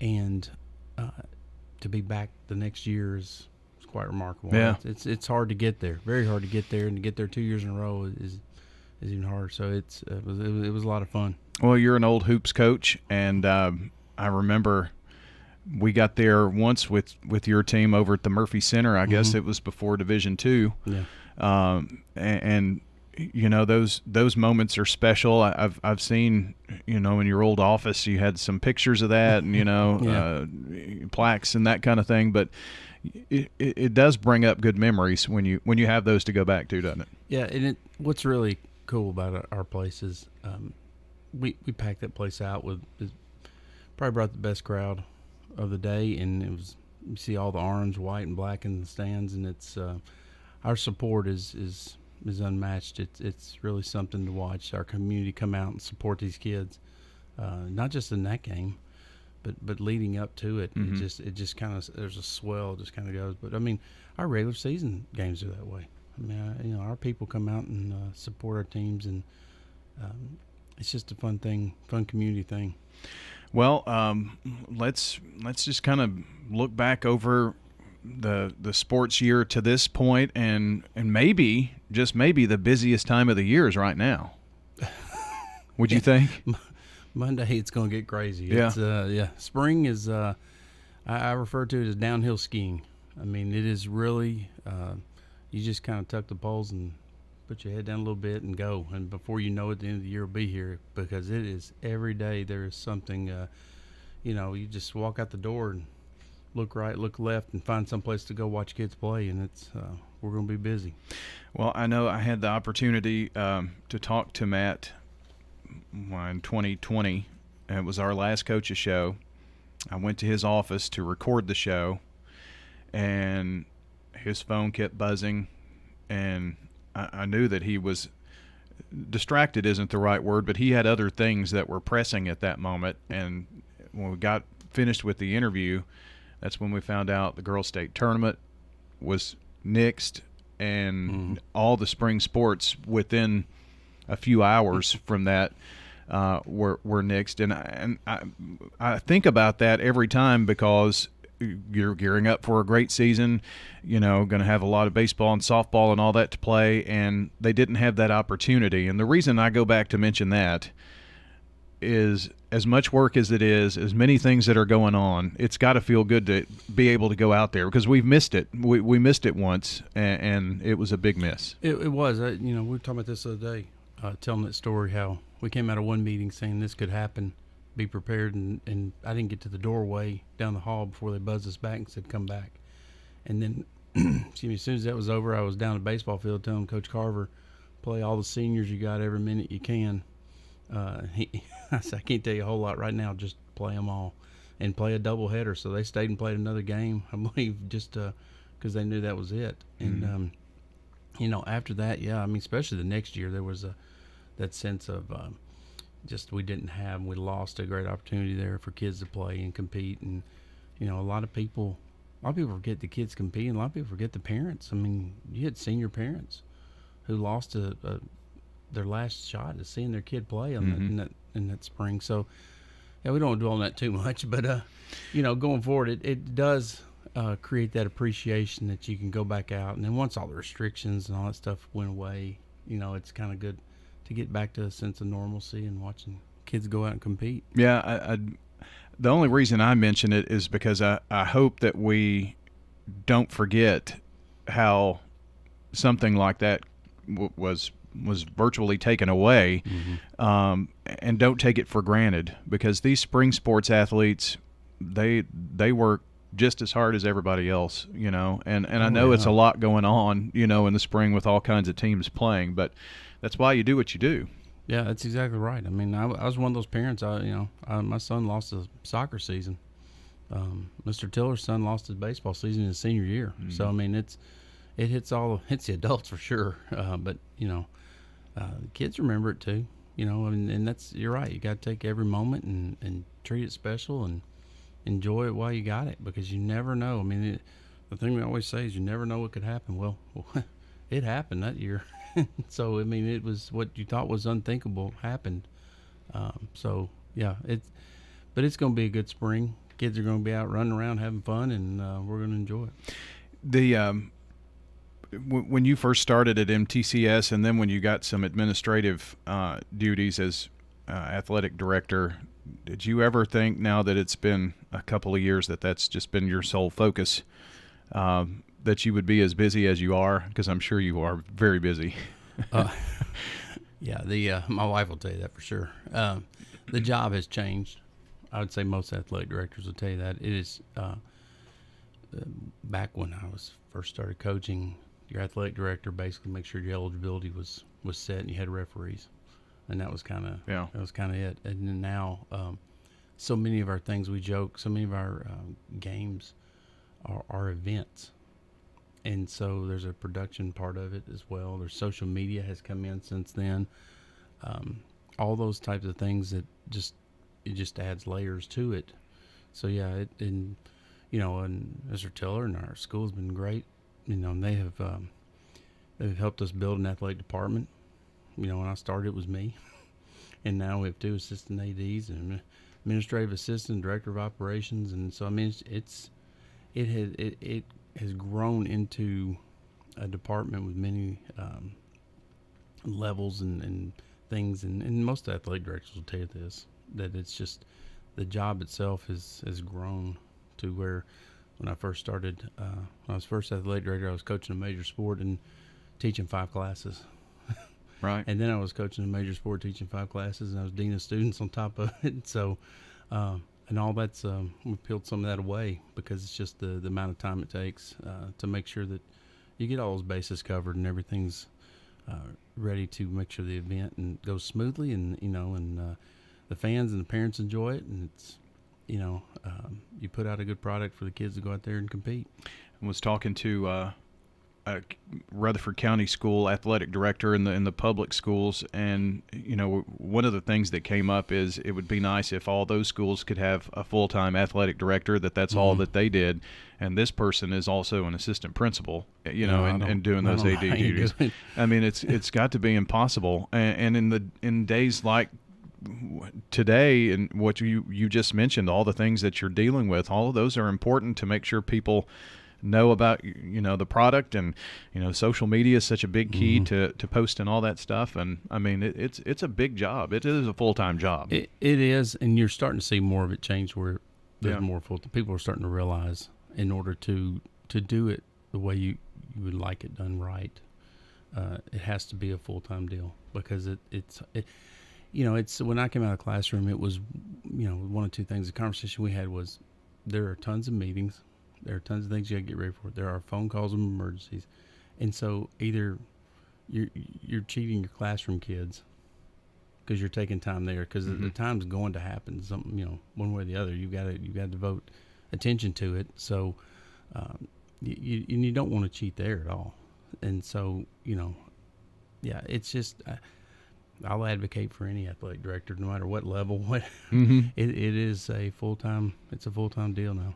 Jason Piercy's with us. He is the athletics director at MTCS. And Jason, you think back over all the sports and the growth that you've seen. One thing that I can see at MTCS is when I show up is you've got a lot of kids there. I mean, the school is growing by leaps and bounds. It's going to get even bigger with the high school edition, and more people are choosing this route to educate their children, and that's a good thing for you all. You've seen a big boom. It is. Schools like us, all of us have seen this, and there's a lot of factors that go into that. And Mr. Tiller can speak on that more, but yeah, we've had phenomenal turnout of people wanting to come to our school. And we've turned people away in the last year, and that's part of the reason why we're building a high school building, to accommodate that and to open up some space. And, and that just trickles down. That's going to help your athletics. I mean, more kids in the building, more opportunities. So, it is we have a wonderful community that supports our school in not just athletics. I was at the school play the other night, and it was a packed gym. And so that people, there's people that weren't just parents. They just come out and support our kids, and no matter what they're doing. And that's it is a special place, and I'm glad I'm a part of it. Sure. It's definitely if you've public school and being a private school, there are lots of things that are different, but the opportunities. One thing I've noticed is you want any kid that comes to school at MTCS to have the same opportunity that they would have anywhere else, and whatever extracurricular that is. We, of course, are talking a lot of sports here, but you just mentioned plays and things of that nature. I mean, you're going to get that same experience at MTCS that you would get anywhere, and it's an important focus too. Yeah, and I don't want to say that other schools don't have these opportunities. There are kids that play multiple sports and do other things. We have the ability. I joke. We at one point years ago, I remember we had a. It's hard to imagine now, but we had one of our football players. He wasn't really starting, so it was okay. But he was dressed out in pads and playing in the band at halftime. And so I remember that. I know, and it's kind of a unique situation. And then we have kids will do. We've had kids that may play girls basketball and then go out and cheer at one point. Now things have changed a little bit since then, but the opportunity is there. And what we try to do is, when new students come to us, we want them to play everything. Our coaches are bought into that we don't believe in the single sport kid. We want them playing multiple things. We want them in the play. We want them in chorus. We want them in, mission trips and things like that. And there are so many things that you can do at our school. And I'm sure it's the way it is at other schools, but I don't know those schools. But at our school, there are so many things. We just got back from the Grand Canyon. I was telling you about this morning with the seniors, and we had 2 other class trips gone. We were all over the country. And I look up this morning, and we got a Mexico mission trip leaving this morning. I mean, we've just got so many opportunities for kids to get involved and do things. And I would say it's hard to find a kid in our hallways that is not involved in something outside of the classroom. I can't think of many. I had a former administrator. He probably worked 40 years in administration, and one thing that he said, and this has been a couple of decades ago, but it's always been stuck in the back of my mind, is you can teach a kid during the daytime, and they need to be in the classroom and learn those things, but we want to make sure that they have something that they're passionate about to be involved in, extracurricular, because that's where special friendships are made. And if you can keep the kids busy there versus they're going to be busy one way or another, you know. True. And so that's, you know, that's kind of what drives us to do what we do here for as many years as we have, is to highlight those kids doing something special that they enjoy, and that's the joy that we get out of that. And we've seen a lot of kids come up over the years for sure, but that's an important focus, and you're right. You're not unique in that, but you do treat it special. We do. We tell our coaches. We tell our parents. There's a unique, special bond between coaches and athletes, and it can go good or bad. Yeah, that's the truth. I mean, it can go good or bad depending on how it's treated. But there is a relationship there that kids will bond with a coach that they may not bond with a science teacher or a math teacher. That's not saying it can't happen. I'm not saying it doesn't. But we try to stress our coaches, the opportunity you have in those couple of hours you have them every day after school or whatever it is and what season you're in, to make an impact and not just let the season pass and season get over and you don't know much about your kid. You should know a lot about them. You should know how they tick. You should know who they're dating, who they're hanging with, what their grades are. You should know all things about them, what's going on in their life. And I can tell you that our kids are not much different than other teenagers.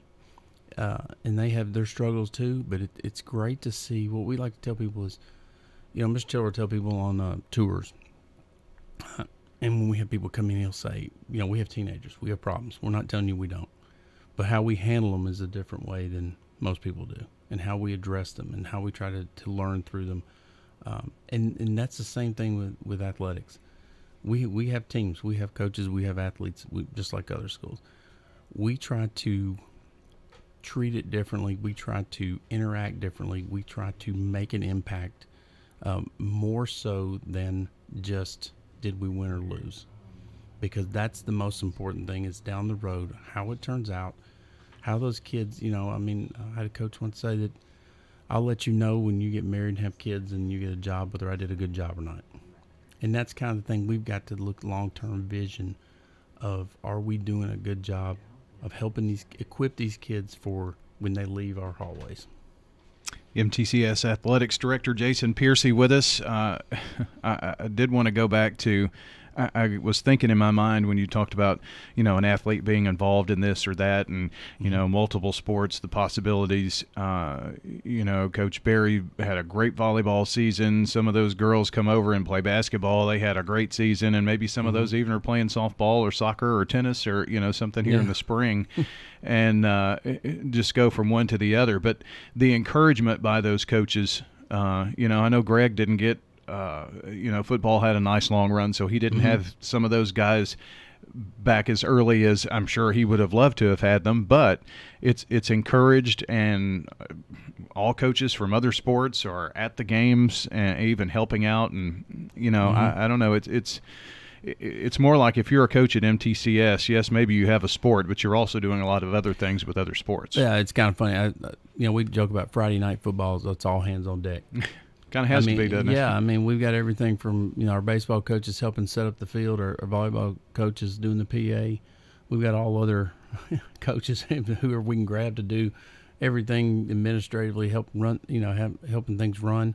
When we had the state volleyball tournament and Troy was out there doing, you know, coaching, we had people in the parking lot. We had, you know, we had the football coach. We had Coach Tackett was helping in the concession stand with Coach Peterson as well, our track coach, during basketball season. So it is, we have a great team right now. It's not always the case to have everybody pull in the same direction. It's a tough thing. You're talking about pulling a bunch of coaches. A lot of times coaches will get tunnel vision on their sport. Sure.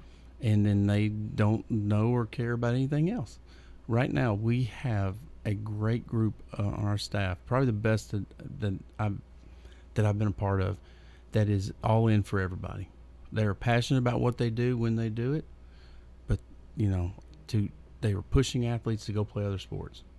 They are not on this And there's so much out there now that talk about how single sport athletes, and I think it's just stupid to go that route. I mean, these kids have one shot to 4 years here in high school, and it's such a small window. Let them play and let them have fun. And college coaches will tell you if they can play, they can play. If they play 1, they play 3, they can play. So it's not going to hold them back. And but yeah, our staff right now is all pulls for everybody, is all in, and is excited because we believe that winning begets winning, and so it makes my job a lot easier when I get to go in and they're all for each other and happy for success and there to support them when we struggle. Their kids put on the same orange and white as the other team. Right. That's exactly right. Coach, I'm always going to call you Coach, I guess, but it's always part of it. Coach of life. But Jason, appreciate you spending some time with us today, and you're always the panicked text that if I can't get in touch with somebody or whatnot, and I got the sermon in the back pocket kind of thing. Yeah. I'm always ready. But I know that you've got a lot to do, and I always hate to do that, but trying to get back to the point about Cougar Corner here, it was an idea that we had many years ago. I think maybe even predated you being there, and we enjoy the opportunity to spread the word throughout Rutherford County here about MTCS, and it's a very special place, and so we appreciate you offering that opportunity for us to continue to do that. Well, I agree. It is a special place. I wouldn't be there this long if it wasn't. Yeah. I'm totally bought in. I believe it is a great place. My kids are going to go all the way from beginning to end there, and so I agree with you. I believe it's a special place. And I believe you guys. I mean, to do what you do, I think you said something a minute ago about 30-something years. That's so impressive that you guys have been doing that, and we just appreciate all that you do for these kids. You guys run around all the time doing games when I know you could be home, and that's just our community. I've talked to other people about their community, and I say, a county as big as ours, and we're not talking about one school in the county that is their only school. You guys got all these schools to cover, and the job you do, it just blows people's minds that you guys can do that. So, kudos to you guys for all the work you do, and we appreciate it. Well, we certainly appreciate it too, and I see some Piercy penmanship here. That's right. Yeah, that's the middle on this one. Card. Yeah. That's crazy. That's right. Already. Well, Jason, appreciate it, and John's going to have the opportunity to talk to Matt here coming up as we continue Cougar Corner, but appreciate everything you do. Thank you. I appreciate you. Jason Piercy joining us here on MTCS Cougar Corner. Athletics Director, the president of Middle Tennessee Christian School, Matt Tiller, joins John Dinkins when we come back on this special season-ending edition of Cougar Corner. Middle Tennessee Christian School, training for eternity. People love to see us on the schedule when they have a home game because our fans show up. MTCS President Matt Tiller. The way we travel is just phenomenal. Our parents and our community are fully engaged in our school. When we compete, we're trying to do it in a way that honors God. We want to win. We also want to do it in a way that pleases Him. Providing Christian values and academic excellence in a nurturing environment. That's Middle Tennessee Christian School. Invest in the future of your child. Find out more at mtcscougars.org. Tennessee Orthopedic Alliance takes great pride in treating local athletes here in Rutherford County. Experts in joint, bones, and muscles. And with over 65 specialists, TOA has a playbook to get you back in the game. To request an appointment, visit TOA.com or call 855-NEED-TOA. Tennessee Orthopedic Alliance. TOA. Live your best life. Middle Tennessee Christian School, training for eternity. We're going to be an educational institution that teach Bible every day. Every subject we teach, we're going to teach through a biblical perspective. In every aspect of our school, we're going to do it through a Christian perspective. MTCS President Matt Tiller. That also means that everything we do, we have to be excellent. We feel like Christ calls us to excellence. And so that means we have to be excellent academically. That means we have to be excellent athletically because that's what God calls us to. It's a great place to be. Invest in your child's future in an environment that fosters Christ-centered values. To find out more, visit mtcscougars.org. It's MTCS Cougar Corner, fueled by Donut Country and McDonald's Murfreesboro. Presented by Tennessee Orthopedic Alliance. TOA. Live your best life. Online at TOA.com. On FM 101.9 and AM 1450 Murfreesboro, FM 100.5 Smyrna, and streaming at WGNSSports.com. And John Ding is back with you here on Cougar Corner, and we are very glad to have President Matt Tiller of the Middle Tennessee Christian School, and this is your one-a-year interview you get to make. I don't know why they don't put you on more, really. They probably know exactly what they're doing. Give me one a year. That's about all that I need, I think, and it would be appropriate. John, I'm glad to be with you this morning. It's always happy to talk about MTCS. You know, I mentioned I have never seen you without a tie on, so I'm kind of glad. It kind of makes it a little easier to interview you today, but I know you've had a big senior trip, and that's fun and exhausting. It is. Of course, my daughter's a senior this year, so that made it even more fun. My wife was with us as well, but we got back late last night from Phoenix, but had a great time with the majority of our senior class. We did Phoenix and Sedona, which is just beautiful, Flagstaff, and then did the Grand Canyon, things you just cannot explain unless you've seen it. And, of course, for us, it gave us an opportunity to remind our kids how awesome our God is, who created all those beautiful things, and to feel his presence. But it was a great trip. We're a little tired this morning, but that's okay. Well, you're gonna be all right. You're going to take a little nap today, maybe. That's exactly right. I wanted to talk to you a little bit about MTCS as a whole. And we talk about academics, athletics all the time. We don't talk about academics that much, but I kind of want to do a kind of what's happening, what's going on at MTCS, and I know that you've got a lot of things working, a lot of maybe even some building stuff going on, and tell us a little bit about what the future is looking like at MTCS. Well, there's I don't know how much time we have on the show, but I could go on for this for quite a while. There's so many ways that God is blessing us right now. You know, we're in the middle of a $26.3 million Generations of Hope capital campaign. We've raised over $23 million. First project we wanted to get done there was to get a new high school building built. I can't help myself. I drove by this morning to check on the progress. They're actually putting brick up on the outside. It's a beautiful, beautiful building. Our donors have been so very generous. That's going to allow us to serve more students. One thing I'd tell you is I've never seen the demand for Christian K-12 education stronger than it is right now. It certainly hasn't been at our place. We turned away 80 to 90 kids for this current year that we're in, 70 something for the year prior, and the applications that we have now for next year at a pace we've never seen. So building that high school gives us a chance to serve more students. We're not trying to grow to get a particular number of students. We just want to be able to serve the ones God's called us to serve, and so we're doing that right now, and that's exciting to see that building coming out of the ground, and we're going to move right into the next project, Lord willing, raise the money to get our pre-K on campus, and we're in the architectural design phase of that right now, and that's fun to see as well. You don't see it often. I know Eagleville is an exception, but to have pre-K all the way to high school would be an amazing thing. And it's like a little community, though, at MTCS. And I've always said that. I've always told Brian, I said, when I go there, I feel at home, and I don't know hardly any of these people, but the people in the concession stands, the people that do the tickets, they're always glad to see you. The parents are unbelievable. We get thanked for coming out, and we try to do a couple of basketball games, a couple of baseball games. It's so unbelievable how much they love their school and how proud they are. Well, that's just part of who we've always been. And I'm going to say, I think I might be in my 10th year. That's been part of our community probably from day one. There's just something unique about how the community is connected. We tell new people as they come in, if you'll embrace this community, trust me, they will embrace you. Mm-hmm. You will be grafted in quickly into what is this family. And that's a buzzword a lot of people use, is family. But I think for us, it truly is a word that symbolizes who we've always been.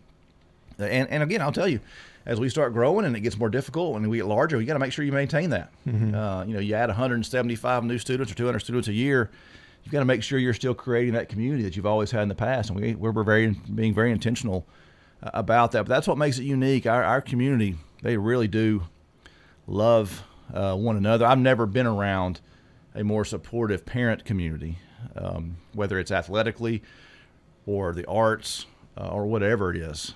Our people show up. Our elementary principal has been doing this once a month, Fruit of the Spirit Award, where she gives out awards to elementary students who are displaying the fruit of the Spirit. And we have parents, it's gym's full of parents who come just to see that 5-minute program or whatever it is for the Fruit of the Spirit Award. So when you have engaged, invested parents like we do, that is a huge blessing to building a community. It's almost like going back in time, but yet on a modern day situation.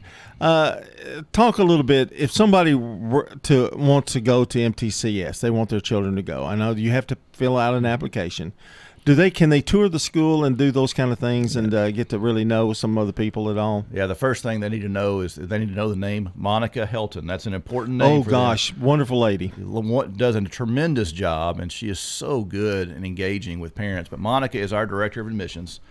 We do a wide variety of different admissions events. We have some that are organized. We have experience days where your student can come and get paired up with one of our students and go through a full day. We have shadow days. We have open houses. We have lunch and learns. All those are scheduled. But anytime somebody wants to come by for a tour, Monica has those things scheduled. You can go to our website, get scheduled for a tour, and she will do that for you. All I would tell you is if you're interested, I would come quickly. Apply quickly, and reach out to Monica because the demand is really high. And that's just where we are right now. And rumor has it, if you have time, you'll do a tour. I'd love to be involved in a tour. Yeah. And when I see a tour going on, I try to make sure that I'm available to speak to people and say hello and answer any questions that I can, although Monica normally has all those covered. But I love to meet new people, John. We're praying all the time that God bring us the right families that we can serve. And so those moments are really answered prayers for us. And it's just difficult in the moment right now to have to tell so many people we just don't have room. Yeah. And that's a challenge. Now, how much will the high school edition, how much will that help that situation, easing that a little bit? Yeah, what's so great about the high school is it's going to open up space at all levels of our school. Because right now we have 6 through 12 really all in our secondary wing. We have the 6th graders currently in portables, but those will go away. When we move all the high school to our new high school building, which it'll increase the capacity there from about 265 to about 320. Then you open up the entire wing to be middle school. That'll open up capacity in the middle school. Then it opens up about 3 classrooms in the elementary school as well. So, it'll get us the capacity. We can be somewhere in the mid-900s if we choose to be. And we think we'll be somewhere, and these numbers we're not for certain, but we plan to be somewhere in the mid-800s this upcoming year. 3 years ago, we were in the mid-6s. That's how much growth we've had in just a couple of years. It's just exploded. And again, we're extremely grateful for that opportunity. 10 years ago when you came, did you have that vision, or has it just kind of come about in time? I really feel like you've had a little something to do with this, and you're a little bit modest, but did you envision that it would ever be this big? Well, of course, when I came 10 years ago, I was in a different role, and I was working for Dr. Phil Ellenberg, who was our president, a good friend of mine. But he and I both thought that this place could explode. Mm-hmm. Being in Murfreesboro, being the community that it was, having its history, having the resources, that this was MTCS was a place that could easily explode. But then you just never really know how it's going to play out until you do it, until you see how God's going to bless it. And we really didn't see that explosion originally. We kind of bounced in our enrollment. We took a little bit of a COVID dip, but we've come out of COVID, and it's just been exponential, the growth since then. And so we're extremely grateful for that, and we're just trying to be faithful to it. I want to talk about facilities a little bit. A football stadium, second to none. Basketball arena, second to none. You've got baseball, a great program. The Jamies, they had a lot of people on hand with that. And the softball team is starting to build under Valena. It's just a beautiful thing to see. And I mentioned Ed Watson the last time I was in an interview on Cougar Corner about the little football league that they have. Mm-hmm. That's just there for them. That is just a wonderful thing, and they start so little. Right. We tell people in tours that we have a comprehensive athletic program. It starts at pre-K 4 and goes all the way to seniors. And those little pre-K 4s are cheerleading and playing flag football. And I don't think this is an overstatement. I think we have more kids cheering than we do anything else. Mm. Jason and I and several others got to go to Orlando to watch our middle school and high school cheer in the national competition. Both teams performed extremely well. The coaches there are doing a great job. But yes, we have this complete robust athletic program, which it's a blessing because you can instill cultural things from the very, very beginning. But facilities-wise, the other thing I just mentioned to you is you're never done in facilities. Mm-hmm. You're always trying to make improvements. Coach Tackett made some improvements on just the aesthetics of our football stadium. Coach Carver's doing some really cool things in the baseball stadium right now. I don't know whether you've been in there to see it, but we've done some things down the foul lines. Oh, he's thrown it out on Facebook. I've definitely seen it. It's going to be beautiful, and that continues. Our softball program has done a great job of keeping their resources and making continual improvements there athletically. So it's just that those things never end. Our track coach, Christian Peterson, who's maybe having one of the largest, quickest growing programs, we poured a long jump pit just the other day so they could practice in the back of the baseball field. So you really are never done with facilities. We have this large campaign that we're working on, and again, it's millions and millions of dollars. But if you stay still, you get past. So you have to continue to work. One of the beauties, getting back a little bit to one of the beauties, and I see things. I listen, and devotion in the morning. I don't know if that's what you call it, but is it every morning that you do that, or is it just once a week? Or there's some really wonderful things going on in that. Yeah. So I don't know whether you're speaking of chapel. Chapel, yes. So we do chapel every day. We do it. It's different. There are some days where it's a choice chapel, and our students get to choose what they do, and a wide variety of choices. We have traditional speakers that come in on certain days. And then I think what's the most impactful thing so far for our kids spiritually is we do what we call small groups. And I believe that starts upper elementary, 4th or 5th grade, all the way through high school. And what that is, John, is you've got about 11 or 12 students with one adult. Spend about 25 minutes together twice a week. And you just talk about what's going on in your life. You talk about Scripture. You connect with kids individually. You get together outside of that group, and you really connect more. Whenever churches have really figured this out a long time ago, the larger you are, you have to go small to really connect. And so as our school gets larger, we've got to find a way to connect with our students in smaller numbers. So I've had a small group of seniors since they were freshmen, and by now I know these young men really, really well. We can have different levels of conversation. They can lean on me. They know they can, and I can challenge them in ways that you can't do if you're not with students. So that small group is Tuesday, Thursday. And so, yeah, we have something going on chapel-related every day. It's a little different depending on what day it is, but we're connecting with our kids intentionally that way, as well as in everything else that we do. The real key to getting to our students spiritually is helping them to see God and see Jesus everywhere they go, not just in chapel or Bible class, but it's on the football field or the basketball court, or while they're preparing for the play, or while they're on a class trip. Whatever it is, as well as in class, connecting those dots everywhere is really where they're going to grow. I think it's really commendable that you are part of that chapel program in terms of knowing those kids, because in administration, because I was one once, sometimes outside sources or outside things prevent you from actually sitting in and getting to know the students, and it's so heartwarming to hear that they can get that at MTCS, even the head honcho, we might say. Well, I don't know about honcho, but I would just say this. It's my favorite time of the week typically. Mm-hmm. I mean, I absolutely It's fulfilling for you as well. 100%. And if you're in the school business and you're not finding a way to engage with kids at some level, right, you're in the wrong business. Right. The school business without the joy of children is just not much fun. So you got to find a way to engage there and use your influence and experience to help them through the way. And I don't need to be teaching elementary kids. That'd be a bad situation. And probably shouldn't be teaching middle or high school science or anything else, but I can find those opportunities to engage those kids spiritually. And again, it blesses me, and I'm hopeful I'm an encouragement to them. So, and there is some sense of leading by example. If it's going to be important, then it needs to be important at all levels of the organization. And it certainly is to me. Talk generally about your faculty, Sure. Because you got a lot now. You're getting bigger numbers. And what is the attraction for a teacher to go to MTCS? Now, I know a few of your teachers, Abby Crocker, I know her, and they're very spiritual people, and really I know you're fortunate to have them. Tell us a little bit about, if you can kind of wrap things with your whole faculty. Well, I don't want to use the same phrase over and over again, but we have a great group of people, and they start by being dedicated to our mission, and that mission is their relationship with Jesus and spreading that to students.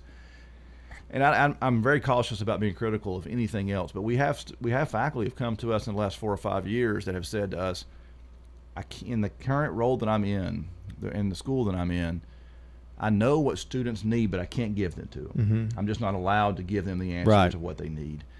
And to be able to be at a place where not only I can, but I'm expected to connect those dots for them and to share with them the true meaning of life, the true answers to their situation, it is so freeing. So I think that's a big part of it. The other thing too is, as we're hiring people out of the public school system, we have great public schools in Rutherford County. I'm excited about that. Any good community needs good schools, but they're large.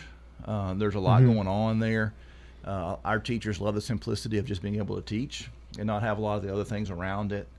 But more than anything else, it's connecting to our mission. It's just connecting to the opportunity and the expectation that they're going to help students see God everywhere and be more like His Son Jesus, and to be able to do that very intentionally is just something that appeals to our teachers. And you've had students that have come on and stayed with MTCS. I mentioned Ed, and there's several. That's got to be really warming to the heart too, to know that they love the place so much that they're willing to stay there forever. It's really a wonderful thing. It's a wonderful thing from the perspective of, they love the place. It's great from an alumni perspective, and we have some relatively new elementary teachers that have done that. They've gone and got their degrees and come back and are teaching for us. And so they had a favorable experience when they want to come back and be a part of it and teach. And so that is great. They know the community, but even then, they also recognize what's changed and what's different. So it has been good to have those people back. I'm going to give you this one little minute here to kind of tell us what your vision is to MTCS going forward. I know you got building going on, and just come from the heart. Tell us what your vision is. Well, I think what we want to do is continue to be very intentional and courageous and bold in fulfilling our mission of helping and providing. I'll just quote the mission statement to you, because I think it's the more you stay focused on your mission, the clearer things will be. We want to continue to provide a Christ-centered, academically rigorous education in a nurturing environment that encourages our students to be lifelong learners, but most importantly, lifelong servants in God's kingdom. And so that's continued. That's our vision. Now, what's going to be? We're going to continue to grow facilities and otherwise. We're going to continue to attract and bring in high-quality faculty and administrators. We just recently hired a new middle school principal. We never had a middle school before. But in this new organization, we're going to have an elementary school, a middle school, and a high school. We've hired a middle school principal, Stephen Smith, high-quality individual, gets our mission, understands academics. It's very, very excited. So we're going to continue to grow and continue to add students, add faculty and staff, but it all goes back to connecting to that mission. The whole purpose of our campaign is to connect to that mission. And so that is mine. That is my mission. That is my vision, that we continue to do that in a very intentional, powerful way with the students God brings us, and just watch what He's done. We've seen more students, John, in the last year commit to be followers of Jesus than in my 7 or 8 years prior. It's happened in the last year. There's something going on, which is so exciting to see, and we want to be a part of that and never stand in the way of that. Just be a part of what God's doing. It's a wonderful thing, isn't it? It is. I mean, to see that. I mean, and especially with our youth, it's great. Yep. Man, I could talk to you for another hour, but time is restraining us from doing that. But I'd love to come out sometime and take one of those tours. Can you give me one? I would give you one in a heartbeat, and you can come out anytime, and we can spend more time talking if we need to. All right. Glad to do it. Thank you for giving me the time. Thank you, my friend. That's Matt Tiller, president of Middle Tennessee Christian School, and that's going to do it for Cougar Corner, and we'll be back. Pizza. You can now order Murfreesboro's favorite pizza online at sirpizzatn.com. We've made ordering online a breeze. From sirpizzatn.com, tap on the location nearest you and begin your order for carryout or delivery. You can order the Royal Feast, create your own, spaghetti, calzones, everything right from our online portal at sirpizzatn.com. Sir Pizza, you made me love pizza again. Rely on the experienced professionals at Prentice Allsup Heating and Air. If your old unit needs a tune-up, the professionals at Prentice Allsup Heating and Air service all major brands and even offer same-day service in most cases. Keep your home or business comfortable year-round. Call us today at 615-890-1311. Prentice Allsup Heating and Air, your Ring Pro partner heating and cooling contractor on West College Street, just under the Thompson Lane overpass. Online at PrenticeAllsup.com. Craig's Tax Service at 142 Heritage Park Drive offers complete tax preparation, financial, and bookkeeping services. This is Brett Craig with Craig's Tax Service. From personal tax preparation to business bookkeeping, payroll, and taxes, at Craig's Tax Service, our staff is here to help. Get help with your taxes. Call 890-2233 for an appointment. As a former Siegel Star football player, I know the importance of the high school sports experience. Good luck to all county student athletes. Craig's Tax Service, 890-2233. We're here at Rick's Barbecue catching up with Anne-Marie Brents, who tells us not only do they have barbecue, smoked chicken, loaded baked potatoes, but the slaw dogs are out of this world. I do love the slaw dogs. People are like, is that a big sausage? I'm like, no, it's a deep fried hot dog. And the slaw that we put on them is a spicy mustard slaw. It's actually really good. I like to dip it in white sauce. Rick's Barbecue has awesome deals to feed the entire family. We have family packs, and it can feed 4 to 6 people. We have a picnic pack, which is the family pack doubled. Rick's Barbecue, 212 Warrior Drive. Each team knows which play can be the winning move. I'm good neighbor State Farm agent Celeste Middleton, and I'd love the opportunity to talk to you about combining your home and auto insurance. Call me at 615-895-2700, and I can save you time and money. It's not just a home or a car. I'm State Farm agent Dana Womack. We see your home and car as the time and memories you put into them. Give me a call at 615-900-0877 and let me help you give them the protection they deserve. Hey y'all, this is Lakin Hibden. I'm a mortgage loan originator for F&B Mortgage, a department of First National Bank of Middle Tennessee, located on 322 North Front Street in downtown Murfreesboro. When you're ready to purchase your new home or refinance the one you have, I'll make sure your home loan process will move along smoothly when you put your trust in me. With attractive rates and a great solution that will fit your lifestyle and budget, F&B Mortgage is your hometown lender. Visit my website, lakinhibden.com. Member FDIC Equal Housing Lender, NMLS number 401715. Tennessee Orthopedic Alliance takes great pride in treating local athletes here in Rutherford County. Experts in joint, bones, and muscles. And with over 65 specialists, TOA has a playbook to get you back in the game. To request an appointment, visit TOA.com or call 855-NEED-TOA. Tennessee Orthopedic Alliance. TOA. Live your best life. Quick, convenient, efficient. 3 words that we all hope to experience when we do business. Our goal at JHA Company is to bring just that to an industry that's traditionally dictated to the customer when it's time to do business. Whether you're purchasing class pictures in a yearbook, class jewelry, a letter jacket, school spirit wear, or senior graduation products, we strive to make the experience quick, convenient, and efficient. Find out more at jhacompany.com. JHA, your one source for an unparalleled scholastic experience. This is a paid legal ad. Hi, this is John Day of the Law Offices of John Day. I've lived and worked as a lawyer in Middle Tennessee for over 30 years, and to me, every single day has been an honor.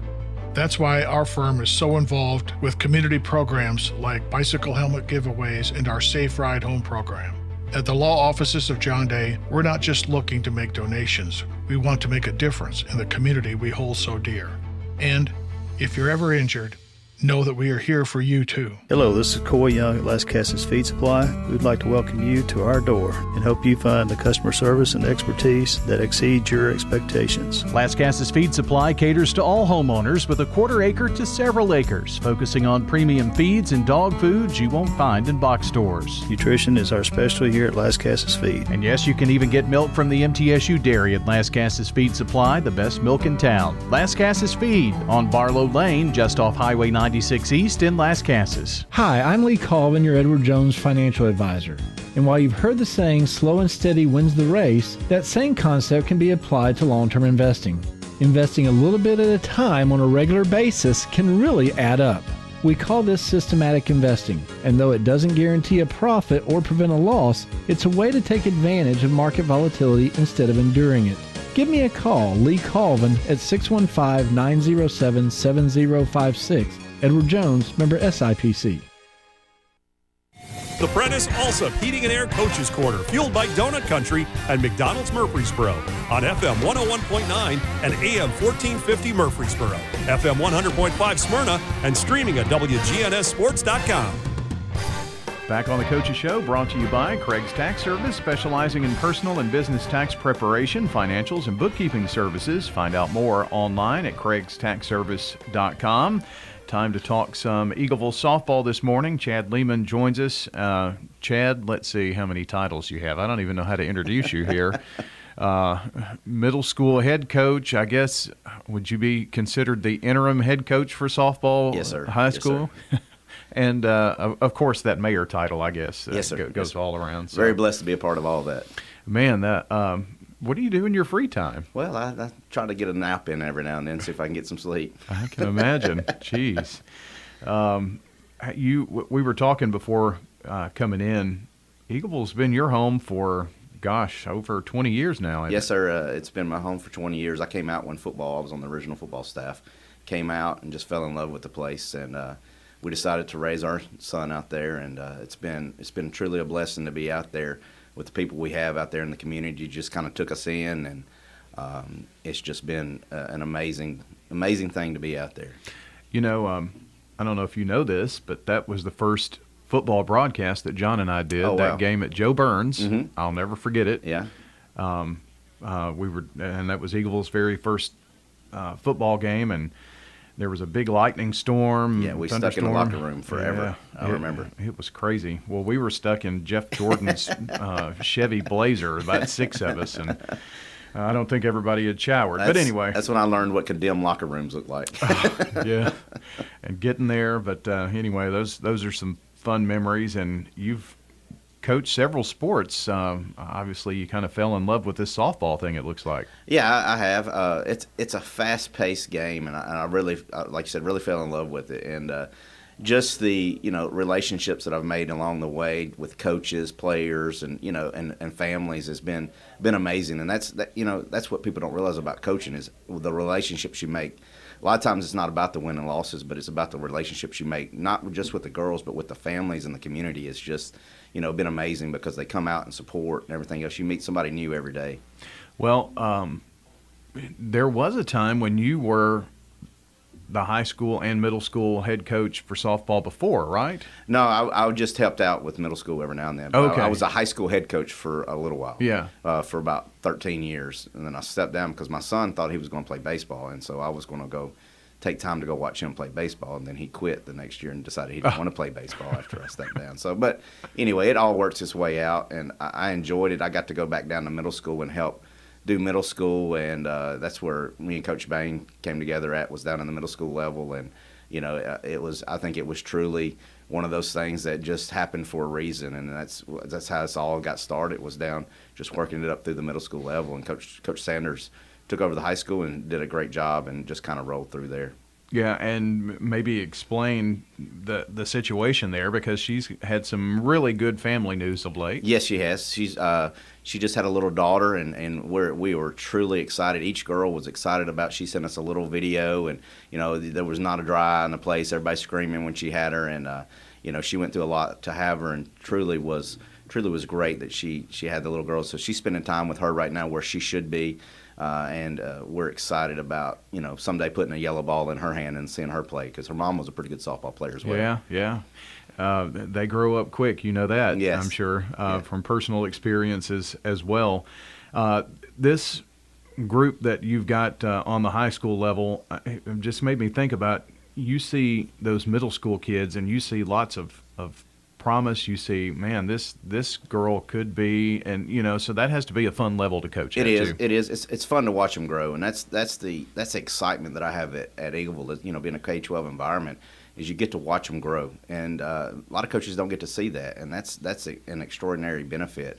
Is just watching them as they get stronger, as they get to fall in love with the sport, and they get going, and then you start seeing them thinking about college, and then you may get to see them on a Saturday or something like that, playing as it gets on down the way. Yeah, and sometimes you just have that really special group, mm-hmm. and it seems like, you mentioned Bain just a second ago, it seems like some of this group has been there forever. Yeah.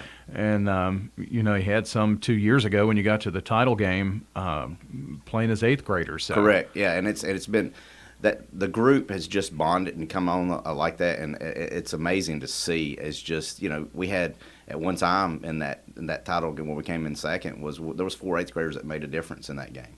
And, it's just, you would never think that. Yeah. But it was. And So it was an exciting event. And I tell you, it was that going through that one the first time was the support we get from teachers and from administration and from everything like that is just overwhelming as far as that goes.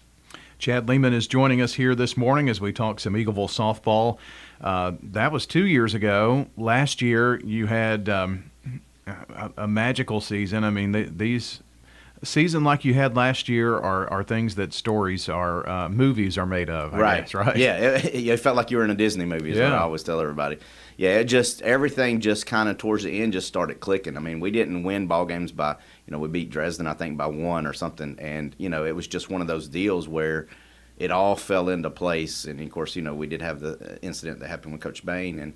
And everybody just came together and said, hey, we're going to go out and win this thing. And so they did. And when we left on that Saturday, we had went and warmed up. We left on that Saturday, I could just see it in their eyes that we wasn't leaving there without a state title. Yeah. And so it was a great feeling. We were there to broadcast that game, and you mentioned the incident that happened with Coach Bain, and, lo and behold, who's up at the plate, you know? Right. I mean, gosh, you just can't write a script any better than that. No, and those girls are so strong to be able to play through that. I was super proud of them, and of course we did talk to them. Do you want to finish, or do you? And no, that's their mentality. We're gonna finish. So, winning the state championship last year, and you put that with what Brandon was able to do for baseball, and I mean that is something that just doesn't happen all the time, and for a school that's been around as long as Eagleville has, for that to be the first 2 team championships, and back-to-back days, that was pretty remarkable. Yeah, it was, and the community support was unreal,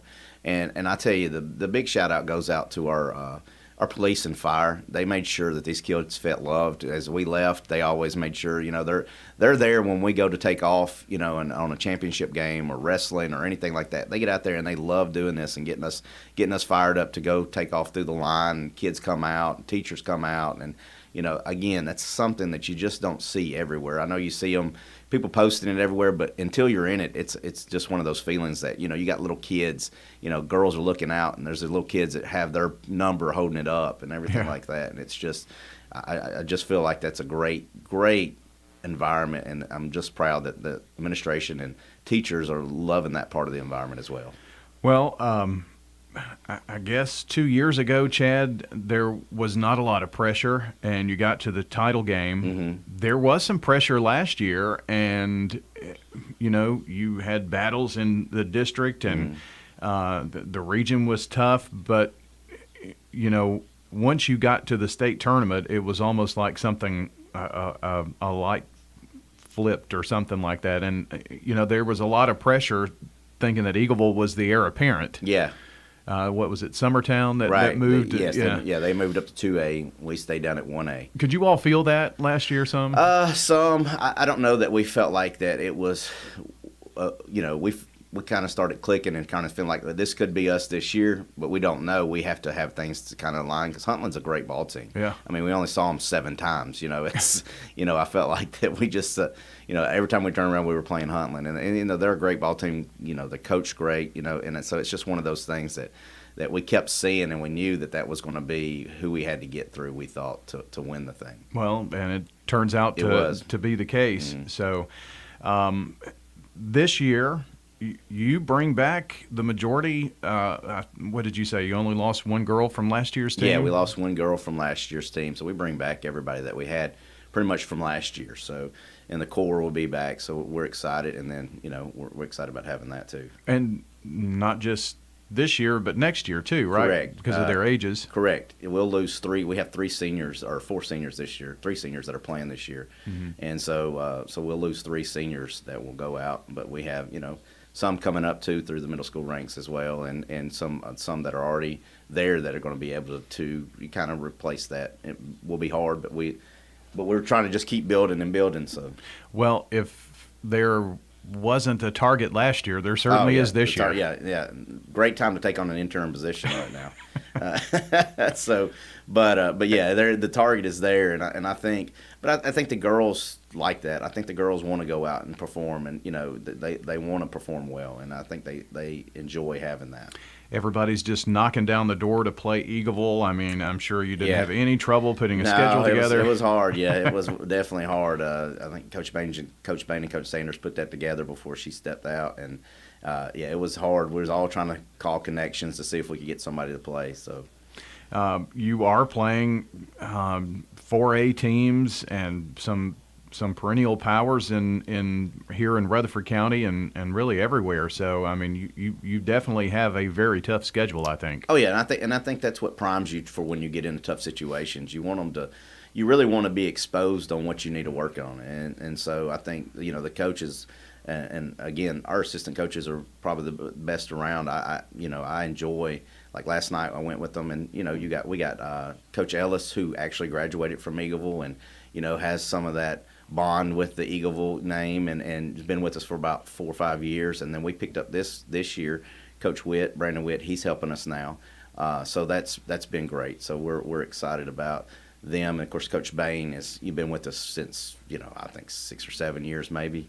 And so, those guys right now are running the core team and doing a great job with it. And, so I think that helps out too. So that way we haven't lost any coaches. So the girls know what to expect and what to keep rolling. Does Brandon bring any sausage or anything? Yeah. I'm gonna tell you, that man's a hard worker. I'll give it to you, man. I've never seen anybody work so hard. Well, I want to give you the chance, and if you followed Eagleville softball at all, you're going to remember some of these names, I'm sure. If you want to take us around the infield, outfield, pitching staff, and such. Okay. Well, I'll start off. I'm just going to go off my list that I have here. We have Abby Stokes. She's a junior this year, plays some second and short, does a great job. Last night laid down some good bunts, can put the ball in play, make it hard on the defense. We got Bella Bain, who is a senior this year, who you never know. She can grab a hold of a ball and hit it a country mile, and then she can have a swinging bunt, but she is in the outfield. She can lock it down out there for us too sometimes and get us going as far as that goes. We got Brinley Bain, which is her sister, who is a sophomore, can catch, play short. One of the toughest girls I ever met. Last night she got about 4 or 5 foul balls off of her catching, and just kept. We thought we was getting ready to pull her out of the game. She wouldn't let us pull her out. So she's she's got that tough mentality. Adler Buchanan, she's a sophomore this year. So she was one of those 8th graders that kind of played up that year. Came in with a timely bat. So her bat comes around. We put her in every now and then, get us a bat, get us around. Can play some first base, so we're excited about her as well. Layla Denton, she's another sophomore that we're excited about. She's one of those go-getters in the dugout as well. So she kind of keeps us going. She's an outfielder, so she does a great job. And let's see, Presley Gardner, she's a third baseman, can play some second too. She's another one that has a good little ball, put the ball in play, not a power hitter, put the ball in play and make you play defense. So we're excited about her. Ashley Harrington is a freshman. She's one of our, I think we got 3 freshmen coming up. She's one of our freshmen. She plays outfield. The great thing about Ashley is Ashley's also on the inaugural cheerleading team that just went to Disney. So we also have, so she's had a lot of firsts in her life. She's been she was on the championship team last year as an 8th grader, and then went to Disney too. So we look forward to her because also she can help us out with the cheers in the dugout. Make sure we're going good. But she's a hard worker and excited to have her. Then we go on to Addie Litton. Of course, that's the pitcher. And you ain't going to find nobody outwork that girl. I can tell you that right now. She's always trying to get better, do what she's supposed to. Last night she hit a ball, and I don't know if the thing's landed yet. And so, she's a great ball player, great competitor, Then we have Addison Martin. She's a freshman. She's new to she played middle school ball but didn't move up, but she's new to us. She's coming around. She's doing what she's supposed to be doing. Emma Kate Martin she's a junior this year. She plays the right field. Has a good bat as well. She she's one of those that you want on your team. She's one of those that is a builder-upper. You couldn't find a better teammate than Emma Kate Martin. Yeah, we're excited. You know, if you have a bad day, you go talk to Emma Kate. She'll take care of you. Piper Gardner, she's a senior. She plays first base and plays some utility player. She's actually signed on with Bethel, so she'll be going to Bethel next year. So that's good. Zoe Robinson is a new freshman. We replaced a Zoe with a Zoe. I don't ever know if that ever happened. Yeah, I know. So Zoe Robinson is she's a freshman and she's come along. Riley Warbritton, she's our catcher, plays some outfield. She's a sophomore. She was one of those that was in that runner-up. Riley's one of those that is tough as nails. If I ever got in a fight, I want Riley with me. But I'm super proud of her because she battles through and just comes up. She just came off basketball season, rolled right out, and went right into softball season. So she's done well. Sarah Thompson is a senior. She's our first baseman, plays some outfield. Sarah is one of those that can lead you off, get you on base, can have some timely hits when she needs to, and has a good glove over there at first. Ella Whaley is she's a junior as well, I believe, and she's a power hitter. She can play third. She can play. She's really came along. Her bat has came along tremendously. I've seen her in the cage, and she's just hitting it, and I've been very proud of her. And of course we have Emmeline Witt. She plays second, outfield, short. Wherever we need her to play. She's also a UT Martin commit. So we're excited about that, and I feel like we can kind of put her anywhere we need to. Yeah, sounds like it.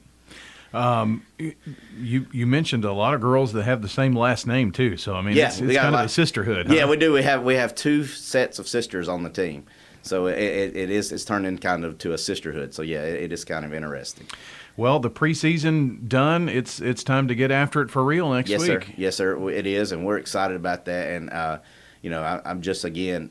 When you come out to the field, there's been a lot of hard work put into the field, some new additions and stuff like that. I can't thank those people enough that were involved in that. Parents, there's a couple of guys that really did a lot with it as well. And I know they don't want to mention their name or anything, but we're truly, truly blessed in the city of Eagleville to have these people that care about these girls. And there's nothing like it when the girls can see that the love they're getting from the community and from a faculty and a staff like that. Well, it should be fun watching your girls come up this year, and I know that John and I are working our schedule. We haven't had a conference yet to put our broadcast schedule together, but you've got several games. We hope to get out there and see you all and see Brandon as well, and I know we're looking forward to what could be in May, and we'll just have to see how everybody gets there. But I do appreciate you coming in this morning. I know it's a busy time for you. And, it's not a problem. Anytime I can talk about the city of Eagleville or Eagleville softball or anything Eagleville related, it's worth getting up in the morning for. Chad, thanks so much. We'll see you soon. Thank you, sir. Appreciate all you do. Chad Lehman joining us here on the Coaches Show, brought to you by First National Bank of Middle Tennessee. If you're looking for a hometown feel with your bank, turn to First National Bank of Middle Tennessee, offering full-service banking and mortgage services. Well, that is going to wrap up our conversation here this morning, right here on News Radio, WGNS. This Prentice Allsup Heating and Air Coaches Corner has been on the air since 1993. That's right, 30 years this year, and we appreciate all the folks who make it possible. Couldn't do it without Prentice Allsup Heating and Air and all the sponsors that you hear on the show. We thank them, and they've been committed with us year in and year out, and we look forward to coming back in August and being with you. For John Dinkins, as well as our producer Jackson Smith, I'm Brian Barrett, and we will see you in August for another edition of the Prentice Allsup Heating and Air Coaches Corner.